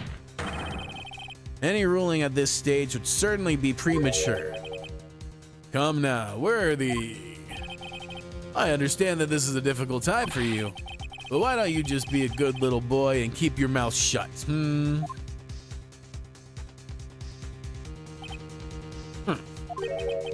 I don't think I care for your tone, Chief Gaunt. What? Creating another fabrication to cover up your past mistakes. Sorry, but I'm no longer the naive little boy you would have me be. With this sudden confession from the defendant, it's obvious to me some kind of deal was struck behind the scenes. Some kind of deal? Not everyone operates as you do, Worthy. I thought so. Your Honor, the prosecution would like to change its first witness. Oh? To whom? As its first witness, the prosecution would like to call Miss Emma Skye. I request the court hears her testimony. Mr. Edgeworth, I am exercising my right to self-representation. I don't think we need to continue. I don't care what you think, Miss Skye. The exposure of truth sometimes results in tragedy. However, no matter how tragic the truth may be, it would be an even greater tragedy to avert one's eyes from it. Very well. The court shall grant prosecution their request. That's okay with you, right, Chief Gaunt? Worthy. You'll live to regret this. Mark my words. Miss Emma Skye, please take the stand. Looks like Edgeworth has decided to take the horse by the reins. Coming in clutch, Edgy, my boy. Now then, witness, please state your name and occupation. My name is Emma Skye. My occupation? I'm Lana's little sister, and I want to be a scientific investigator. 2 years ago, you encountered the serial killer Joe Dark of the Joe Dark killings. Is this correct? Yes. I'm trying my hardest to forget about that, though. I'm sorry, but I'm afraid I'm going to have to ask you to recall those events one more time.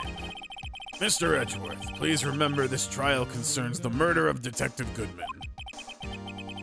Is an incident that was resolved 2 years ago really all that relevant? Yes, it most certainly is. Well, okay then. He sure gave in fast. Now, please testify about what happened to you 2 years ago. The trip to yesteryear has finally begun. It's bound to lead to the truth behind this trial.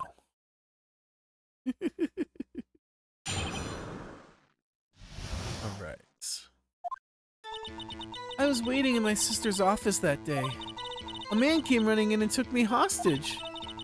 Neil Marshall rescued me. But I'll never forget what I saw in that instant. The man raised up his knife and stabbed Mr. Marshall in the chest. It's a good thing you weren't harmed. I passed out. I don't remember much. That's understandable. However, please tell me, Mr. Edgeworth, what does this testimony have to do with Detective Goodman's murder? That will soon become apparent, Your Honor. You've got to admire him for his courage, considering he has no evidence. Very well. The defense may begin its cross-examination.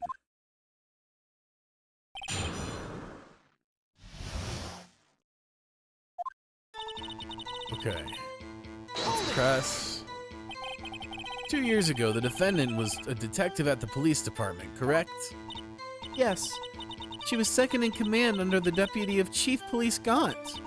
My sister, she was the best detective ever. Yes, I remember. Deputy Chief Gaunt and Miss Skye used to be quite the pair. I believe they shared the same office. That's right. I'd always sit at my sister's desk and dream about playing that organ. I wanted to play it that day, too. The police department and the prosecutor's office held a ceremony that day. Lana promised to take me to dinner after she finished her work. a man came running in and took me hostage. Hold it! A man? Yes, Joe Dark. He was a serial killer. Joe Dark was brought in for questioning on the day of that ceremony. We were desperate to get anything on him that would lead to an arrest. When he saw his chance, he fled the room, right? Upon fleeing the room, Dark proceeded to take the elevator. He must have been in a panic because the elevator was going up. Then he ran into Sky and Gaunt's office. There was a lot of noise coming from outside, so I opened the door to have a look. That's when I saw him. Hold it!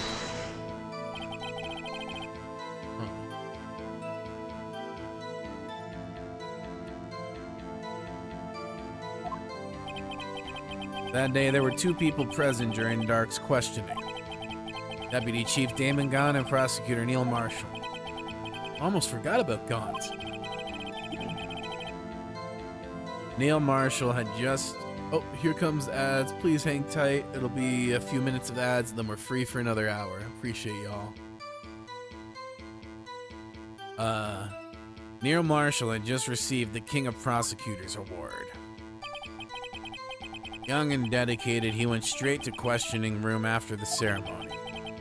I assume that would also be why he was the first to run after Dark. When Dark grabbed me, I thought I was as good as dead. And that's when the prosecutor Marshall came running in. I don't clearly remember what happened then. But I'll never forget what I saw in that instant. This is a real shot in the dark. But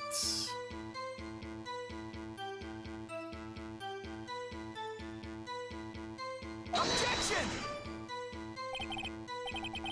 what do you think about... Ah, fuck. What a waste.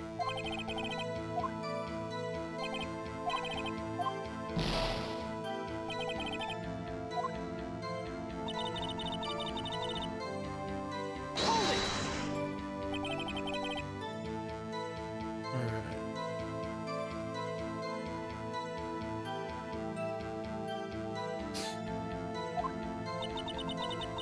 Mr. Marshall jumped on Dark. Just then, the lights went out. The lights? It was just about this time of year. There was a terrible storm going on and lightning struck nearby. So the electricity went out. Wait a minute. It was pitch dark in that room. You shouldn't have been able to see anything, right? Right. But just then, lightning flashed again outside. That sudden flash left an unforgettable image of the scene in my mind. I see.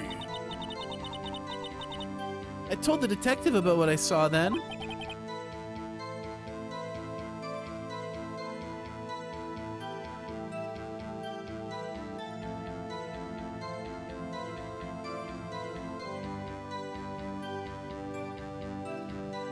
Huh. Okay. The detective? Yes. Detective Goodman. He was in charge of the case. Detective Bruce Goodman. Victim, hear more. So you spoke with Detective Goodman about this 2 years ago? Yes. That's what's so scary about this trial. And you told Detective Goodman about what you saw? Yes, but at the time the words just couldn't come out. That's why I drew a picture. A picture? Yes, I think she mentioned that before. Well, Mr. Wright, have you heard enough? This picture the witness drew. I believe it has a very important meaning. Objection! But the list of evidence I was given 2 years ago didn't contain a picture. Witness, would you mind if we added this statement to your testimony? Yes, Your Honor.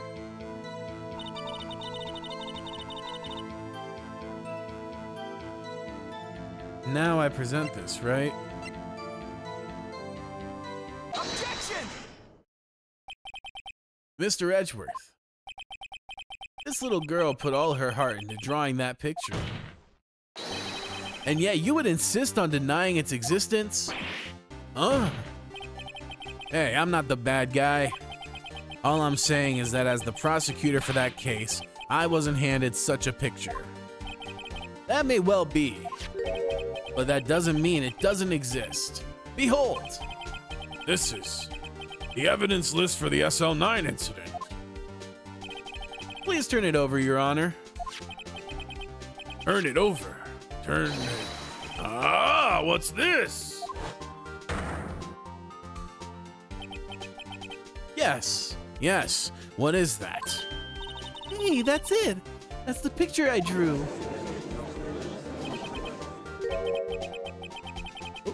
Sec. Faye's texting and she take prior. Oh, it wasn't her. Never mind. I thought I got a message from my girlfriend. It was just a generic snap notification. Indeed. Two men appear to be wrestling. Objection! What's the meaning of this?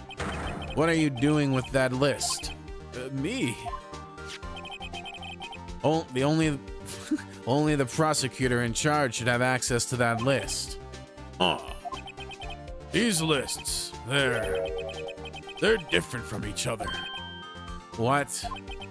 It would appear, Mr. Edgeworth, that the evidence list you were handed 2 years ago was incomplete. These two lists fit together to form one. You can see the marks here where they were torn apart from each other. So you see, Mr. Edgeworth, it's quite obvious what happened. 2 years ago, only half the evidence in that case ever reached you. What? Order! But Miss Sky, why did you draw your picture on the back of such an important list? Because that's what Detective Goodman handed me in the questioning room, Your Honor. Wait a minute. If this list was torn in half then that means... Your Honor! Are you all right, Mr. Wright? Your eyes are bulging from your head. If the evidence list was torn in half, then there might be more of the drawing in the back of Mr. Edgeworth's list. Yes, that's quite conceivable, Mr. Edgeworth. It's possible. Let's see. Is something wrong? You even have to ask. Sorry, Your Honor. There is indeed something drawn on the back of my list. It's that thing.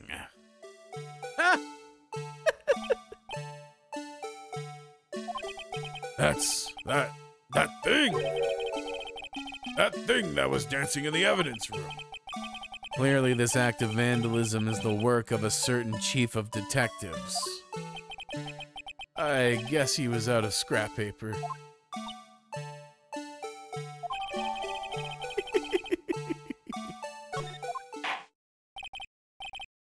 Very well, witness. Will you please testify about this picture you drew 2 years ago? Huh? Oh, yes, sir, Your Honor. What's wrong with Emma?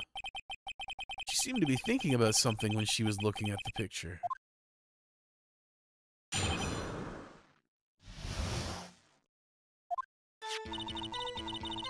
This is the picture I drew 2 years ago. The flash of lightning was so bright, all I could see were shadows. After that, I must have fainted.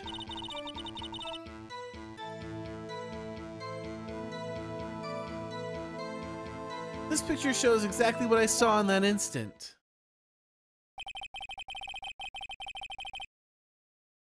To think a flash of lightning could burn such an image in your mind. Thanks to that, though, she was able to show us exactly what she saw. Well, I don't see any contradictions here. This clearly shows Joe Dark about to murder prosecutor Neil Marshall. The defense may now begin its cross-examination.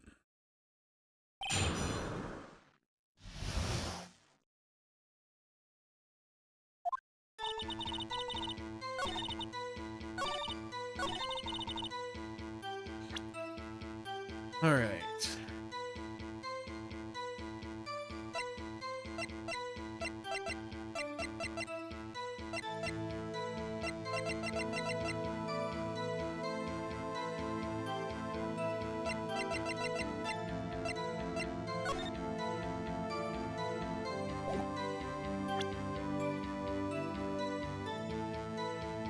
What?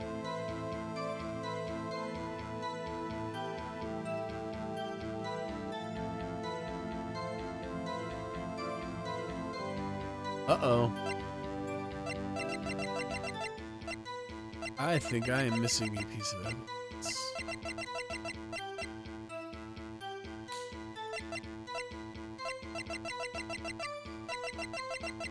Objection! The witness's statement is clearly faulty, Your Honor. Shee, that sucks. Okay. Maybe I have to press.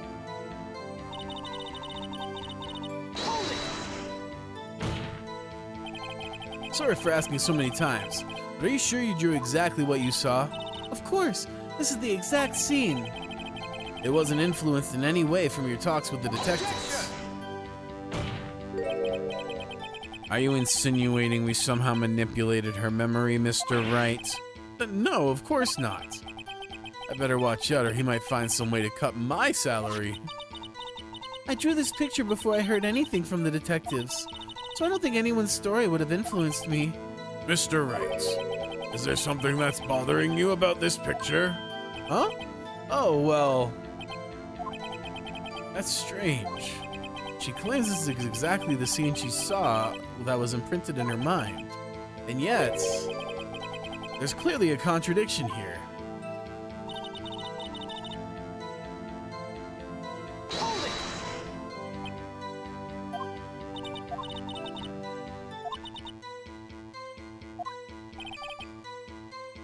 Okay, Detective Goodman was placed in charge on the direction of Damon Gaunt and Lana Skye. 2 or 3 days later, the memory should still have been fresh in her mind. Excuse me, witness. Can you please tell us why this picture is painted all black?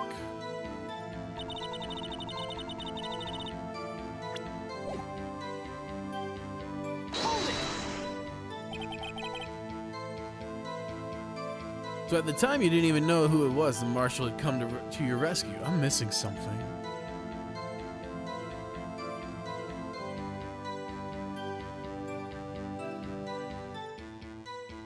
Oh. Oh, I see. Okay. Yeah, this doesn't matter. Okay.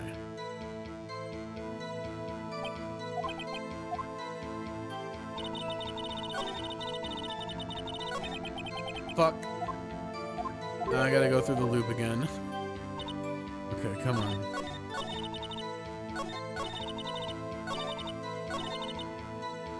Alright.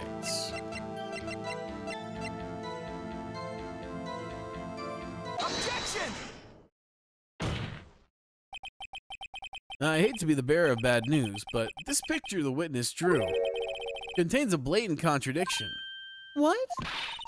But I still remember it just like it was yesterday.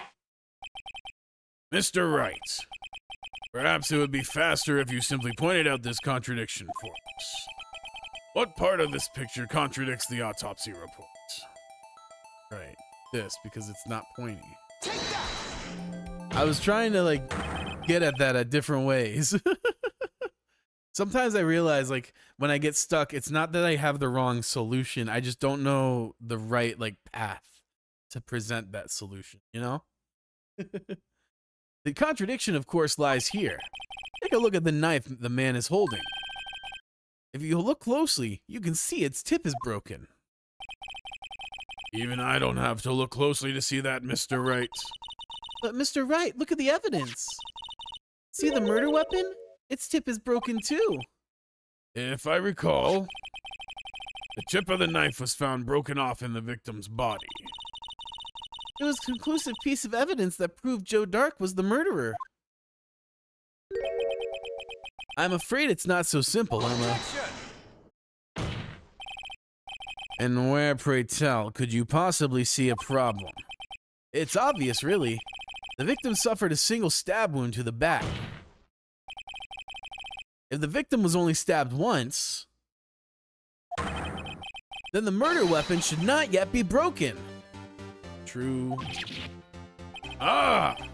Objection! What's the meaning of this then? Perhaps the knife was broken beforehand. Sorry, but I'm afraid that's not possible. The tip of the knife was found inside the victim's body. If it was broken beforehand, it couldn't possibly wind up there. That's right. But what does this mean? The tip of the knife was undeniably discovered within the victim's body. The only possible explanation is that the witness memory is mistaken.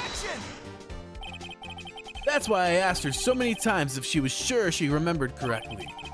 I believe you were annoyed at the time, but she was sure she remembered correctly. But there's no other way to explain this inconsistency. Not so fast, Mr. Edgeworth.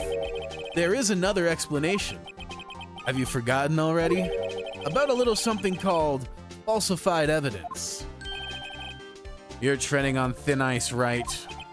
All I'm saying is that this broken knife tip might be the piece of evidence that was forged. You can't deny the possibility.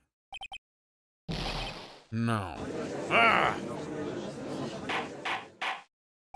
Order, order, order! Are you saying the investigation was really corrupted? Your Honor, please allow me to once again go over the events that took place the day of the murder. The police department and the prosecutor's office were holding a ceremony that day. After receiving the King of Prosecutors Award at the ceremony, Neil Marshall questioned Joe Dark along with Damon Gaunt. During his questioning, Joe Dark fled the room. Prosecutor Marshall chased after him and was killed by Dark. It is my belief that somewhere in this story, there is a lie. I'm not lying. The man really was holding up a broken knife. If that's true, then why is there no other way around it? This could not have been the actual murder weapon. There must have been another broken knife. What are the chances of there being two broken knives? Another broken knife besides Joe Dark's. Could there have been one? There is another. There is another. If the witness is adamant about the accuracy of what she saw, it can't just be explained away by a simple observational error. Mr. Wright. In that instant, Emma really did see a broken knife. I assume then that you have some information about this other broken knife. If so, please feel free to enlighten us. The murder weapon was already broken prior to the murder. There's only one way. Take a look at this. Here's the real murder weapon. Okay, now the question is, do I present this or do I present the photo of it with this?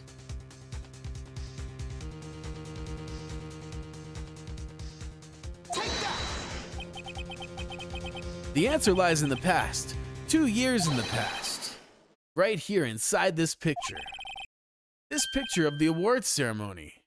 This is a picture of the awards ceremony. What is it, Mr. Edgeworth? It's the broken murder weapon. Notice the award the prosecutor Marshall is holding. That's a broken knife. As we earlier concluded, the knife in the drawing was not Joe Dark's knife.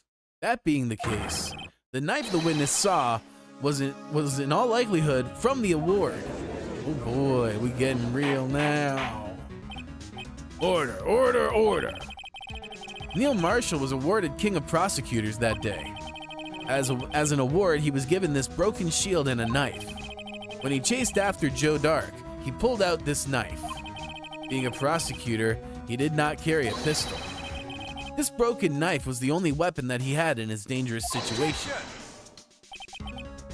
But that can't be. Oh? And why not, Mr. Edgeworth?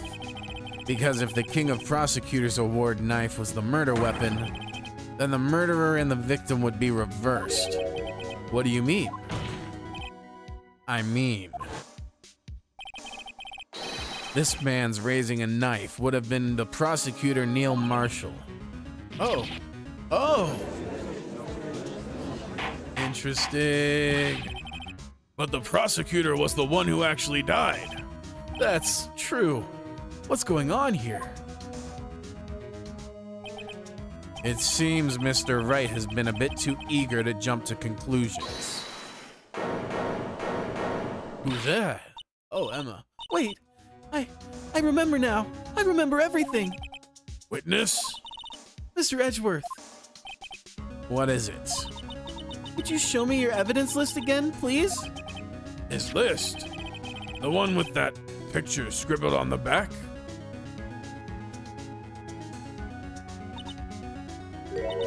I knew it. This picture. I'm the one who drew it. What? You drew that? That's right. The list wasn't torn in half at the time. The list wasn't torn in half at the time I drew this picture.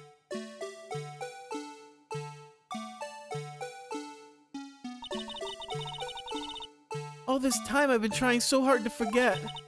I must have locked this part away deep inside me. Perhaps it would be best if we added this to the witness's testimony. Would you please tell us what you've recalled, Miss Sky? This is interesting. Yes, Your Honor. First the knife mix-up, and now the blue badger. This should be interesting.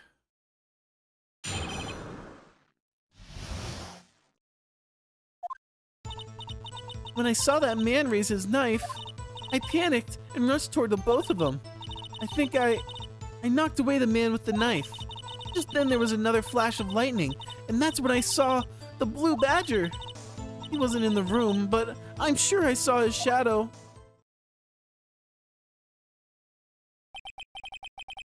This is certainly most unusual. Yeah, that's to say the least. Try impossible. The chief of detectives hadn't even designed him until this year. That would mean he didn't even exist 2 years ago. Yes, well, the defense may begin its cross-examination. Stop! Please don't pursue this any further! Lana, What's the meaning of this? Please remain seated in the defendant's chair. But you can't do this. I've already confessed to the crime. Why can't you just leave it at that?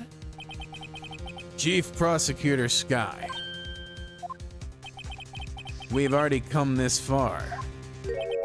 It's too late to turn back. Silence! The defense will now begin its cross-examination. Bailiff, please detain the defendant. It seems we're finally getting to the core of the matter. Damn. When I saw that man raise his knife... What man? When you say that man, I assume you refer to Joe Dark. Yes, at least I think it was him. You think? All I could really see were shadows. The power outage that immediately preceded the incident is also documented in the prosecutor's office reports. So then you... I panicked and rushed toward both of them. Why would you do something so dangerous? What else could I have done? He was about to stab Mr. Marshall. She seems convinced that Dark was the one holding the knife. But as we've just theorized, Mr. Marshall was the one holding the knife. Well, I didn't know at the time. When that Dark guy knocked me down, all I could think was, I've got to help that other person. I think I knocked away the man with the knife. What do you mean you think? It all happened so fast, and I was in shock. I don't remember everything clearly. What I did, it's all kind of a blur. Miss Sky was almost killed before she was a witness to a murder about to take place. With so much happening in a matter of seconds, a little disorientation is only natural. I saw the man about to stab the other person who I thought was Mr. Marshall. He knew I had to stop the man with the knife. What you did was very brave, young girl.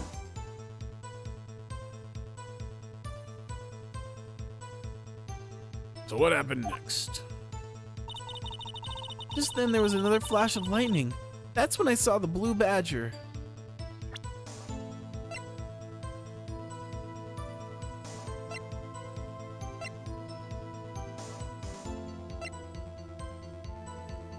Maybe?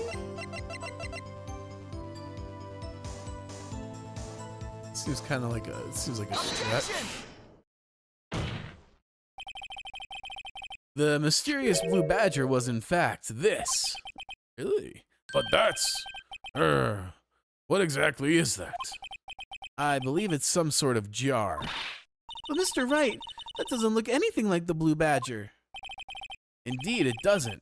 As it stands now, it's just a plain jar. However, what if I were to change our viewpoint? Our viewpoint? Gotta show them the correct angle to look at this from.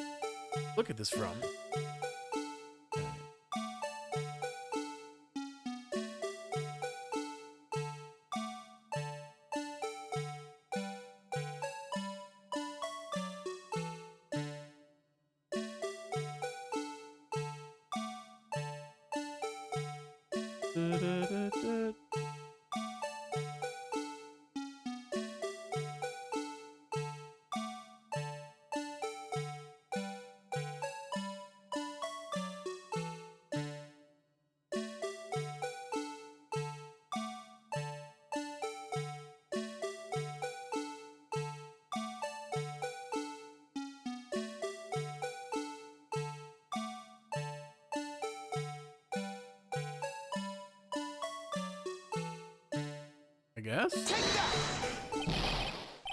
Oh no. Objection! Fuck. Alright. Hold on. Oh, do I...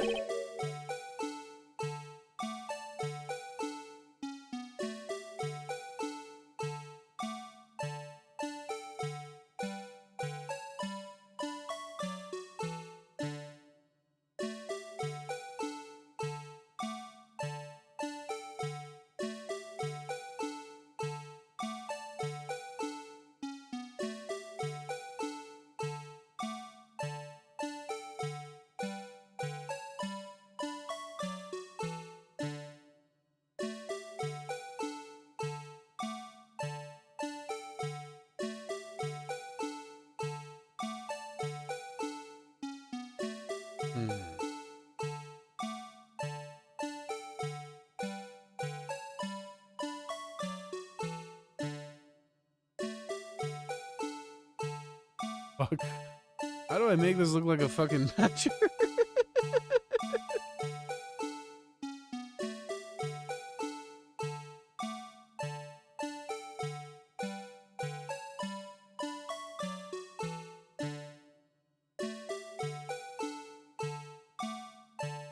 What?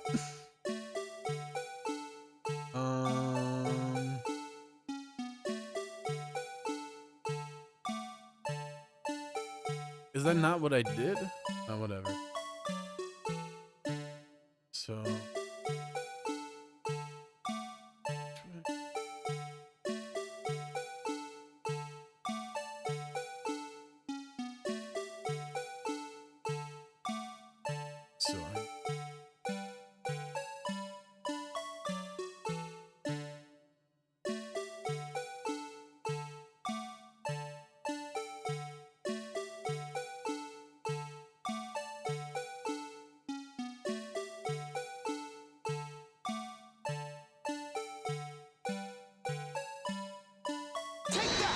Hopefully. Okay. Well, is this a miracle or what?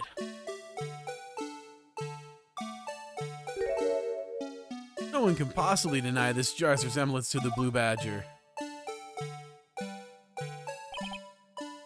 no. It can't be. Again. Order, order! The defense has proven its claim. The mysterious blue badger witnessed on the day of the crime was actually this. Although we all enjoyed Mr. Wright's dramatic performance, one question remains. What's your point? What do you mean? So that badger thing was actually just a jar. That doesn't change anything. I'm afraid that's where you're wrong, Mr. Edgeworth. You see, this changes everything. Indeed.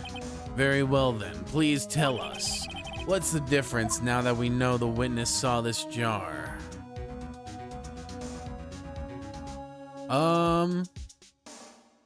Sec.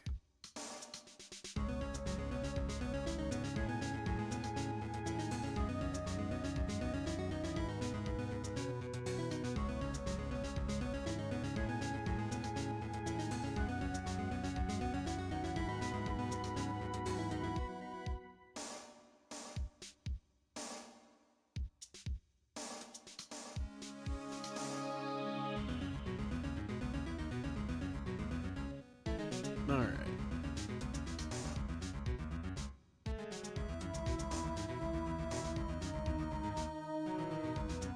All right, the location, the murder weapon, the murderer.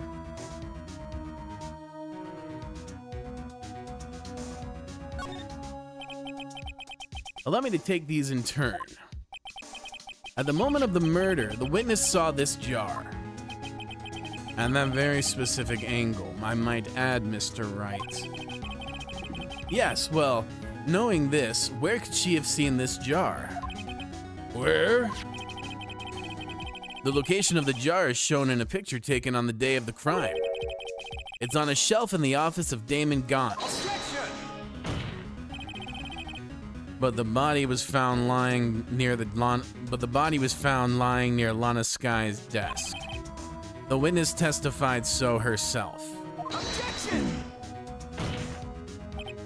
Yes, and it is these two facts that reveal what actually transpired. You see, the struggle between Dark and Marshall did not take place in Lana Sky's office. It happened on the other side of the room in Chief Gaunt's office. Are you implying the murderer moved the victim's body from Damon Gaunt's office to Lana Sky's office? Yes.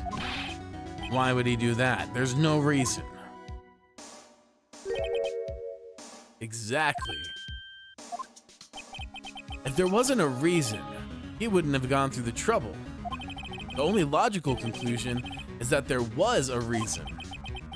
Do you know what that reason was, Mr. Wright? I finally figured it out. So this is why Lana tried to stop the trial. It's too late to quit now, though. Please recall the witness's testimony. She said she knocked away the man who was holding up the knife. In the next instant, the jar was hit and flew through the air. Now tell me, what could have sent the jar flying? That would have been the impact the man made when he was knocked into the wall. Ladies and gentlemen, if I may draw your attention to this picture once more. If the man was knocked in the direction of the shelf the jar was sitting on, what would he have hit? Suit of armor, maybe?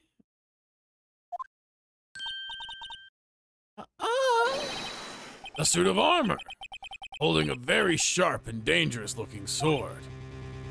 Yes.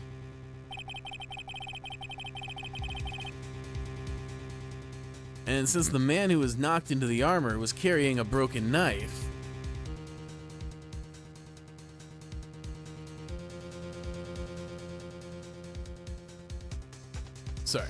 And since the man who was knocked in the armor was carrying a broken knife, he would have had to have been Neil Marshall wielding the King of Prosecutors trophy. No, Mr. Wright, you can't be thinking.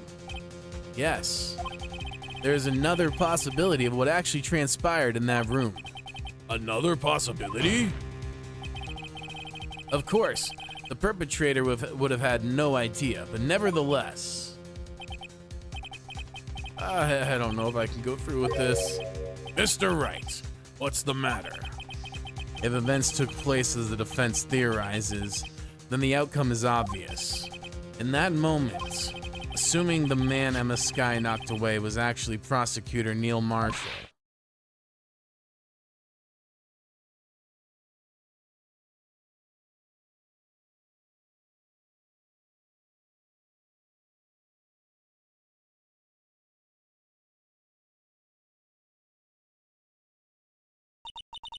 You mean Mr. Marshall died because of me?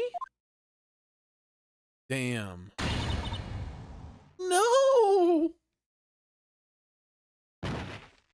But, yeah.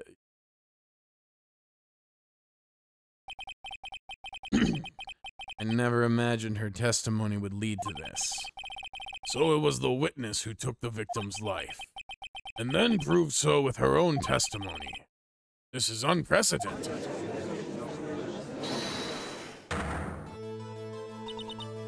What are you saying? I'm sorry, Miss Skye, but given the circumstances, Joe Dark murdered Prosecutor Marshall. How can you think it was Emma? How dare you try to pin the crime on her? Imagine that, coming from you. If you recall, it was you who admitted to forging evidence 2 years ago.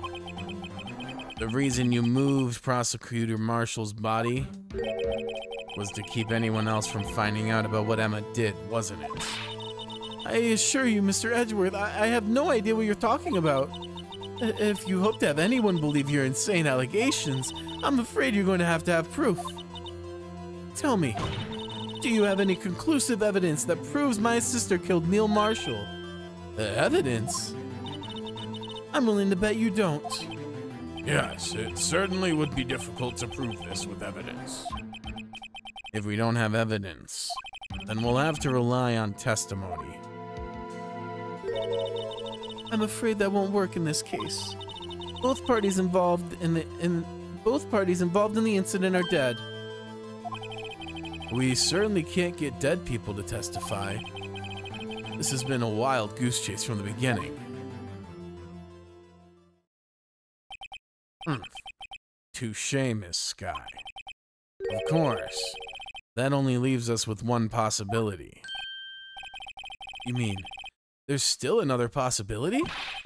What do you mean, Mr. Edgeworth? I mean the possibility that the victim has left us a message. For better or worse, Mr. Marshall did not die instantly. He may have left behind the name of the person who took his life, in one manner or another. That's impossible. Well, Mr. Wright, this is the only possibility left to you. A message from the deceased. Does such a message exist? I've got to think back to the court record. The real murderer's name that the victim may have left behind.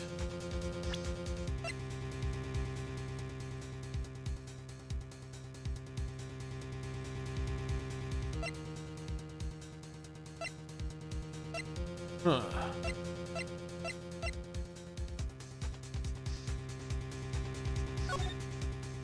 Actually...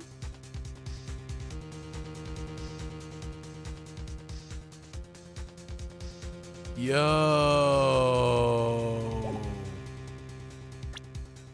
Hold up. Are we about to play Connect the Dots? This message from the deceased is already in our possession. Mr. Wright, will you stop at nothing to prove my sister a murderer? Do not be mistaken, Miss Skye. Our purpose is not to accuse Emma of any crime. There's only one thing we seek: the truth. No matter how painful it may be. Now then, Mr. Wright, please show us the piece of evidence that conveys a message from the deceased. I hope I'm right. This is the message left by the deceased. This is that blue badger from before, right? Oh, is he going to just speak the killer's name? If that thing could, I'm sure it would. Looks like everyone's forgotten this is just a jar. A message was left here on the surface of this jar. What do you mean? If you look closely, you can see a faint trail of blood on this jar. It looks like someone wiped the blood away. Yes, but notice, for some reason, the blood on some of the fragments was not wiped away. Yes, there's a red line there, drawn in the blood. So what you're saying is these dots were once lines. Prosecutor Marshall did not die instantly. He used a few precious moments left to him to leave behind a message. One that someone apparently wiped away. But blood must have seeped into the jar where the lines changed directions. Precisely so. All we need to do is connect these points, and the victim's message will become apparent. But no. Mr. Wright, what kind of message did the victim leave for us? Your Honor, I believe these bloodstains will reveal to us the answer. Gotta connect these dots to make letters. There's only one thing the victim could have written in this circumstance. His murderer's name.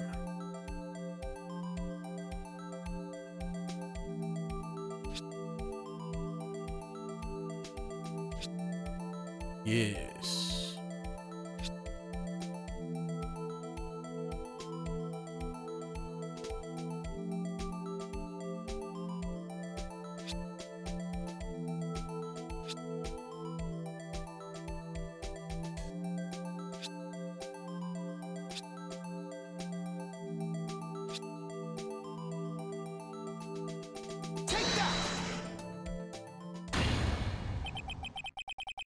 It's the defense attorney's duty to prove their client's innocence. That's why all I've been thinking about is saving Lana. After all my efforts, I never thought it would turn out like this. Emma. So this is the final message Prosecutor Marshall left behind.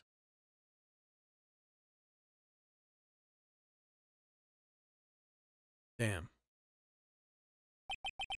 Of all people, she may not have meant it, but in the end, the one who took the victim's life Was Emma Sky. Damn.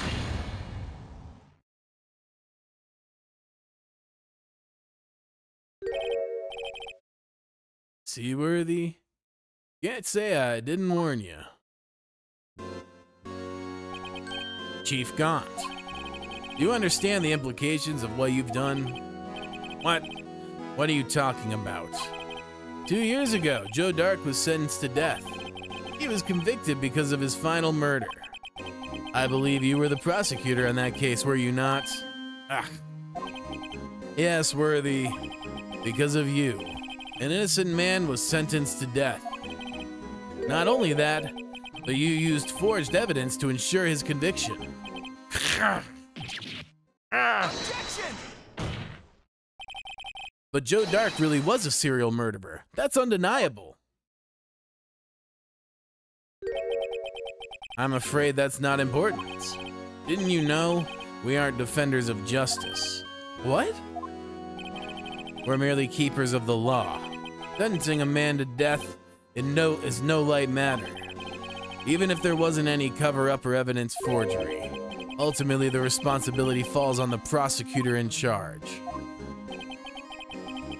Despite what anyone may say, this fact cannot be denied. What's going on at the prosecutor's office? Oh boy. Oh boy. Order! Order! Order! Order! Oh boy. The gavel's pounding fell on deaf ears. Unable to settle the crowd, the judge declared a recess. Where this trial is headed, no one knows. Damn. And there's still 2 more parts of this. I can't believe I'm about to say this. I think I'm gonna call it here for today, and I guess tomorrow is the actual day we will finish this. This has been an odyssey. I did not expect this to be this long at all. And I'm not even complaining. I'm just shocked.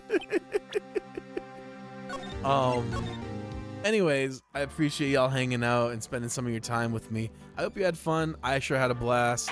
It's always a treat to spend some time with y'all, and it means so much that you choose to spend some of your precious time hanging out with me.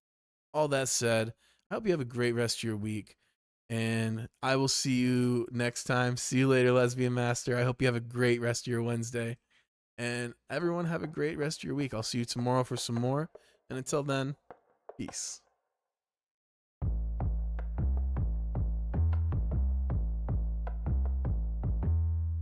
Everybody looking out for themselves, and everybody got a truth to tell.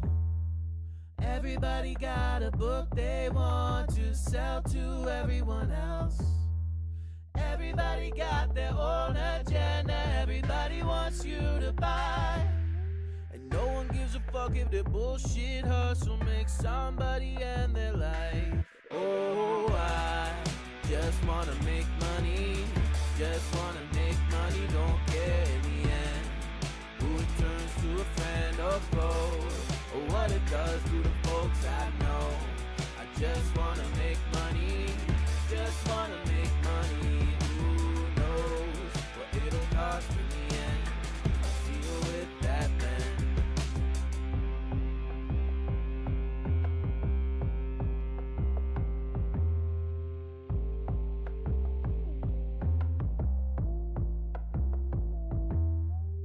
Everybody think that they speak for everybody thinks that they are smart, but everybody's always looking for answers, nobody knows where to start.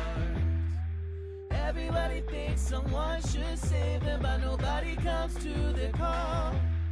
And everybody thinks that they have the fix to finally mend it all. Oh, I just wanna make money, just wanna make money, don't care in the end who it turns to a friend or foe, or what it does to the folks I know.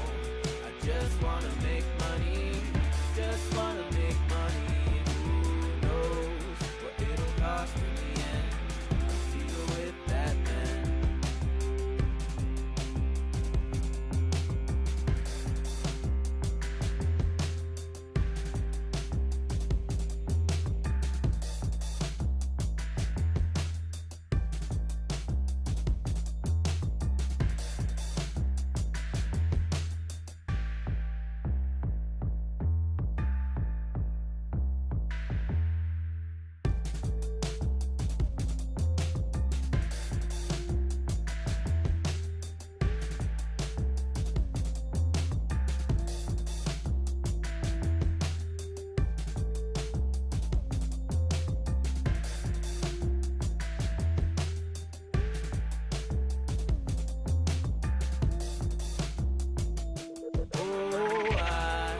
Just wanna make money, just wanna make money, don't care in the end who it turns to a friend or foe, or what it does to the folks I know.